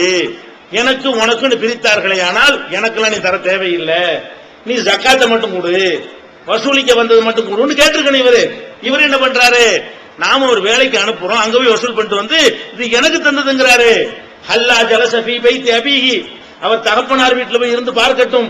அவ் ஃபீ பைத்தி உம்மிஹி, அவருடைய தாயார் வீட்டில் போய் இருந்து பார்க்கட்டும். அப்ப கொடுக்குறானான்னு சொல்லட்டும். நீ உங்க பாப்பா வீட்டுல படுத்துக்கிறது அது வந்திருக்குமா? உங்க அம்மா வீட்டுல இருந்தா வந்திருக்குமா? இப்ப நான் ஒரு வேலைக்கு அனுப்ப போய் தனது கொடுத்தாங்க, நீ எப்படி அதை வாங்கலாம்? நான் சொன்ன வேலைக்கு உள்ளதெல்லாம் வாங்கிட்டு வந்திருக்கணுங்கிறாங்க. அப்ப எப்படின்னு கேட்டா, ஒரு தீமையை கண்டா குதிக்கிறாங்க, குந்தளிக்கிறாங்க. இந்த மாதிரி நோய் நமக்கு வந்துருக்கும். நம்ம அப்படி செய்யறோமா இல்லையா? நம்ம என்ன செய்யறோம்? வரதட்சணை வாங்கிட்டு இதே மாதிரி நியாயப்படுத்துறோம். எப்படி நியாயப்படுத்துறோம்? மொபைலுக்கு தந்தாங்க, இவன் தான் வரதட்சணை வாங்குறான், 100 பவுன் போடுங்கிறான், 50 பவுன் போடுங்கிறான். கேட்டு வாங்கிட்டு என்ன செய்யறான்? அவ மகளுக்கு கொடுத்தாங்க, அவ பிள்ளைக்கு கொடுத்தாங்க. விரும்பியா கொடுத்தான்? நீ கொடுக்காட்டி ஒழுங்கா வச்சிருக்க மாட்டேன், சித்திரவதை பண்ணுவ. அந்த பொண்ணை என்ன செய்வ? 3 நாள் கூட வாழ விட மாட்டேன். அதுக்கு பயந்துகிட்டு கொடுக்குறாங்க. அப்ப இந்த கல்யாணத்தை வச்சு தானப்பா கொடுக்குறாங்க. நீ கேட்காட்டா கூட கல்யாணம் பண்றது இந்த பொண்ணை இதோட சேர்த்து கொடுத்தா தான் ஏத்துக்குருவாங்க, இல்லன்னா குடும்பப்படுத்துவாங்க பயந்துக்கு தானே கொடுக்குறாங்க. அவன் அந்த சம்பவத்தை நினைத்து பார்க்க வேண்டும். அப்ப நம்ம அவர் கேட்காம தான் அந்த மக்கள் கொடுத்தா கூட எதுக்கு கொடுத்தாங்க?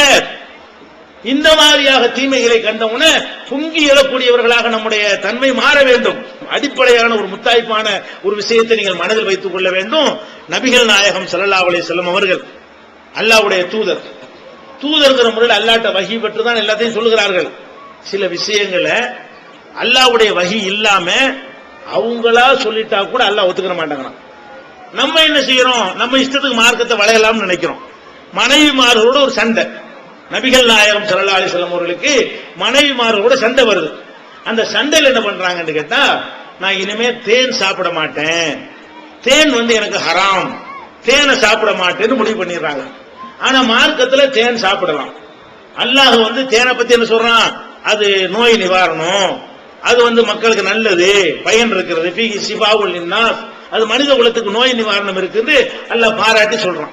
ரசூல் ஸல்லல்லாஹு அலைஹி வஸல்லம் என்ன பண்றாங்கடா, ஏதோ கோபத்துல மனைவி மார்த்த ஏற்பட சண்டையினால ஒரு தேனை கொடுக்குறாங்களா, அந்த தேன்ல துர்வாடை வருதுன்னு ஒரு மனைவி சொல்றாங்களா, இனிமே தேனை சாப்பிட மாட்டேன், என் மீது ஹராம் ஆகிக்கிட்டேங்கிறாங்க. உடனே அல்லாஹ் என்ன பண்றான்? யா அய்யுஹன் நபியு, நபியே, லிம துஹர்ரிமு மா அஹல்லல்லாஹு லக, அல்லாஹ் உனக்கு ஹலால் ஆக்கின ஒரு விஷயத்தை நீ எப்படி ஹராம்ங்கற? அது ஏன் ரைட்ல? அது ஒன்றை ஹலால்னு சொல்றது ஏன் அதிகாரம், ஹராம்னு சொல்றது ஏன் அதிகாரம்? மார்க்கத்தில் உனக்கு பிடிக்காதெல்லாம் ஹராம்னு சொல்லிடுவியா? உனக்கு பிடிச்சதெல்லாம் ஹலால்னு சொல்லிட முடியுமா? நான் அதை சொல்லணும் என்று அல்லாஹ் நபிகள் நாயகம் ஸல்லல்லாஹு அலைஹி வஸல்லம் அவர்களுக்கு இவ்வளவு பெரிய கண்டனத்தை தெரிவிக்கிறான்னு சொன்னா நீங்க எப்படி மார்க்கத்தில் விளைவீங்க? உங்க மார்க்கமா? ரசூலுல்லாஹ்வுடைய மார்க்கமே இல்லை. இது ரசூலுல்லாஹ்வே நினைச்சது செய்ய முடியாத, அல்லாஹ் சொன்னதை எடுத்து சொல்றதை தாண்டி ஒன்றும் செய்ய முடியாத. உஹது போர்க்களத்தில் அவங்க காயப்படுத்தப்பட்டாங்க, எல்லாருக்கும் தெரியும். ரத்த ஆறு ஓடி பல்லெல்லாம் உடைந்து அந்த சங்கிலெல்லாம் கன்னத்துல பதிந்து மூர்ச்சையாய் விழுந்து மூத்தா போயிட்டாங்கிற அளவுக்கு என்ன செய்து கடுமையான துன்பத்திற்கு உள்ளானார்கள். மரணித்து விட்டார்கள் வதந்தி பரவுகிறது. அந்த வலி தாங்காம எனக்கு ரத்த சாயத்தை பூசினாங்கல, இவன் உருப்படுவானா, இவன் ஜெயிக்குவானா என்று ஒரு வார்த்தையை சொல்லிடுறாங்க. கைஃப யுஃப்லிஹு கௌமுன் சஜ்ஜு வஜ்ஹ நபிய்ஹிம் பித்தமி, நபியுடைய முகத்தில் ரத்த சாயம் பூசினார்களே இவர்கள் எப்படி வெற்றி பெறுவார்கள்? இப்படி ஒரு வார்த்தையை சொல்லிட்டாங்க. எதனால சொன்னாங்க? வேதனை தாங்க முடியாம, அந்த வலி பொறுக்க முடியாம, ரத்தம் ஓடுமா இல்லையா, அதை பார்த்து என்ன செய்யறாங்க, அதிர்ச்சியில எனக்கு ரத்த காயம் ஏற்படுத்தினவன் உருப்பட மாட்டான், வெற்றி பெற மாட்டான்ட்டாங்க. இது கோபத்துல வருத்தத்துல சொன்ன வார்த்தை தான், பெரிய டேஞ்சரானது இல்ல. அல்லாஹ்வுக்கு பிடிக்கல, அல்லாஹ் என்ன செய்யறான், உடனே கண்டிக்கிறான். லைஸலக மினல் அம்ரி ஷைஉன், அதிகாரத்தில் உனக்கு என்ன பங்கு? உன்னை அடிச்சா வெற்றி பெற மாட்டான் நீ எப்படி சொல்லுவ? உன்னை அடிச்ச ஆளுக்கு நான் வெற்றியை கொடுக்கலாமே, உன்னை ரத்த காயம் ஏற்படுத்தின ஆளுக்கு நான் நினைச்சா வெற்றியை கொடுப்பனே, அதிகாரம் உனக்கு என்ன இருக்குங்கிறான் அல்லாஹ். அப்ப நபிகள் நாயகம் ஸல்லல்லாஹு அலைஹி வஸல்லம் அவர்களுக்கு இந்த மார்க்கத்தில் அவங்க இஷ்டத்துக்கு ஒண்ணு செய்ய நினைச்சாங்கன்னா அதிகாரம் இல்ல. இந்த மார்க்கத்தில் அல்லாஹ் சொன்னதுக்கு மாத்தமா ஒண்ணு சொன்னால் அதிகாரம் இல்ல. கொஞ்சம் வளைஞ்சு கொடுக்கலாம்னு நினைச்சாங்கன்னு சொன்னா அதுக்கு அதிகாரம் இல்ல. நான் தான் இது எல்லாத்தையும் டிசைட் பண்ண முடிவு பண்ண வேண்டும் அல்லாஹ் சொல்லுகிறான். அப்ப நீங்க அடிப்படை மனதில் பதிய வைத்துக் கொள்ளுங்கள், இந்த மார்க்கத்துக்கு சொந்தக்காரன் அல்லாஹ். உங்களுக்கு சொந்தமான விஷயத்தில் மற்றவர்கள் முடிவெடுத்தால் நீங்கள் ஒப்புக்கொள்வீர்களா? மற்றவர்கள் விட்டுக் கொடுத்தால் நீங்கள் ஒப்புக்கொள்வீர்களா? உங்களுக்கு தேவையான ஒரு ஜான் நிலத்தை நான் வேற ஆளுக்கு விட்டு கொடுத்தால் உங்களுக்கு ஒப்புக்கொள்ள முடியுமான்னா முடியாது. அதே மாதிரிதான் படைத்த இறைவனுடைய அதிகாரத்தை காப்பாற்றணுமா இல்லையா? நம்முடைய பவரை விட, நம்முடைய அதிகாரத்தை விட இறைவனுடைய அதிகாரம் பெருசு. இந்த பேசிக்கை மனதில் உணர்ந்து கொண்டவர்களாக ஒரு கட்டத்திலையும் மார்க்கம் வந்துச்சுன்னா உள்ளதான் சொல்ல வேண்டும். அடிச்சாலும் சொல்லணும், உதச்சாலும் சொல்லணும், ஊர் நீக்கம் பண்ணாலும் சொல்லணும், கணவனை விவாகரத்து பண்ண ரெடினாலும் சொல்லணும், மனைவியை விவாகரத்து கேட்டாலும் சரின்னு சொல்லணும், தாய் வெறுத்தாலும் சொல்லணும், தகப்பன் வெறுத்தாலும் சொல்லணும். உண்மையை உள்ளதை போட்டு என்ன செய்யணும், உடை தெரியணுமே தவிர மார்க்கத்தில் உனக்குள்ளது சொல்ல என்னால விட்டு கொடுக்க முடியும். கணவனா உன் விஷயத்தை சொல்லுப்பா, எவ்வளவு விட்டு கொடுக்குறேன். தகப்பனா உனக்குள்ள ஹக்க சொல்லி விட்டு கொடுக்குறேன். அண்ணனா உனக்குள்ளதை விட்டு கொடுக்குறேன். தம்பியா உனக்குள்ளதை விட்டு கொடுக்குறேன். அல்லாஹ்வுக்குள்ளதை விட்டு கொடுக்க மாட்டேன். குர்ஆன்ல உள்ளதை நான் விட்டு கொடுக்க மாட்டேன். நபிகள் நாயகம் ஸல்லல்லாஹு அலைஹி வஸல்லம் காட்டி தந்த வழிமுறையில் ஒன்றை விட்டு தர மாட்டேன் என்று சொல்லக்கூடியவர்களாக நம்ம ஆக வேண்டும். இந்த மார்க்கத்தில் ஒருபோதும் வளைந்து கொடுப்பதற்கு, அட்ஜஸ்ட் பண்ணுவதற்கு, விட்டு கொடுப்பதற்கு, சமரசம் செய்வதற்கு இடமில்லை என்று புரிந்து நடக்கக்கூடிய நன்மக்களாக அல்லாஹ்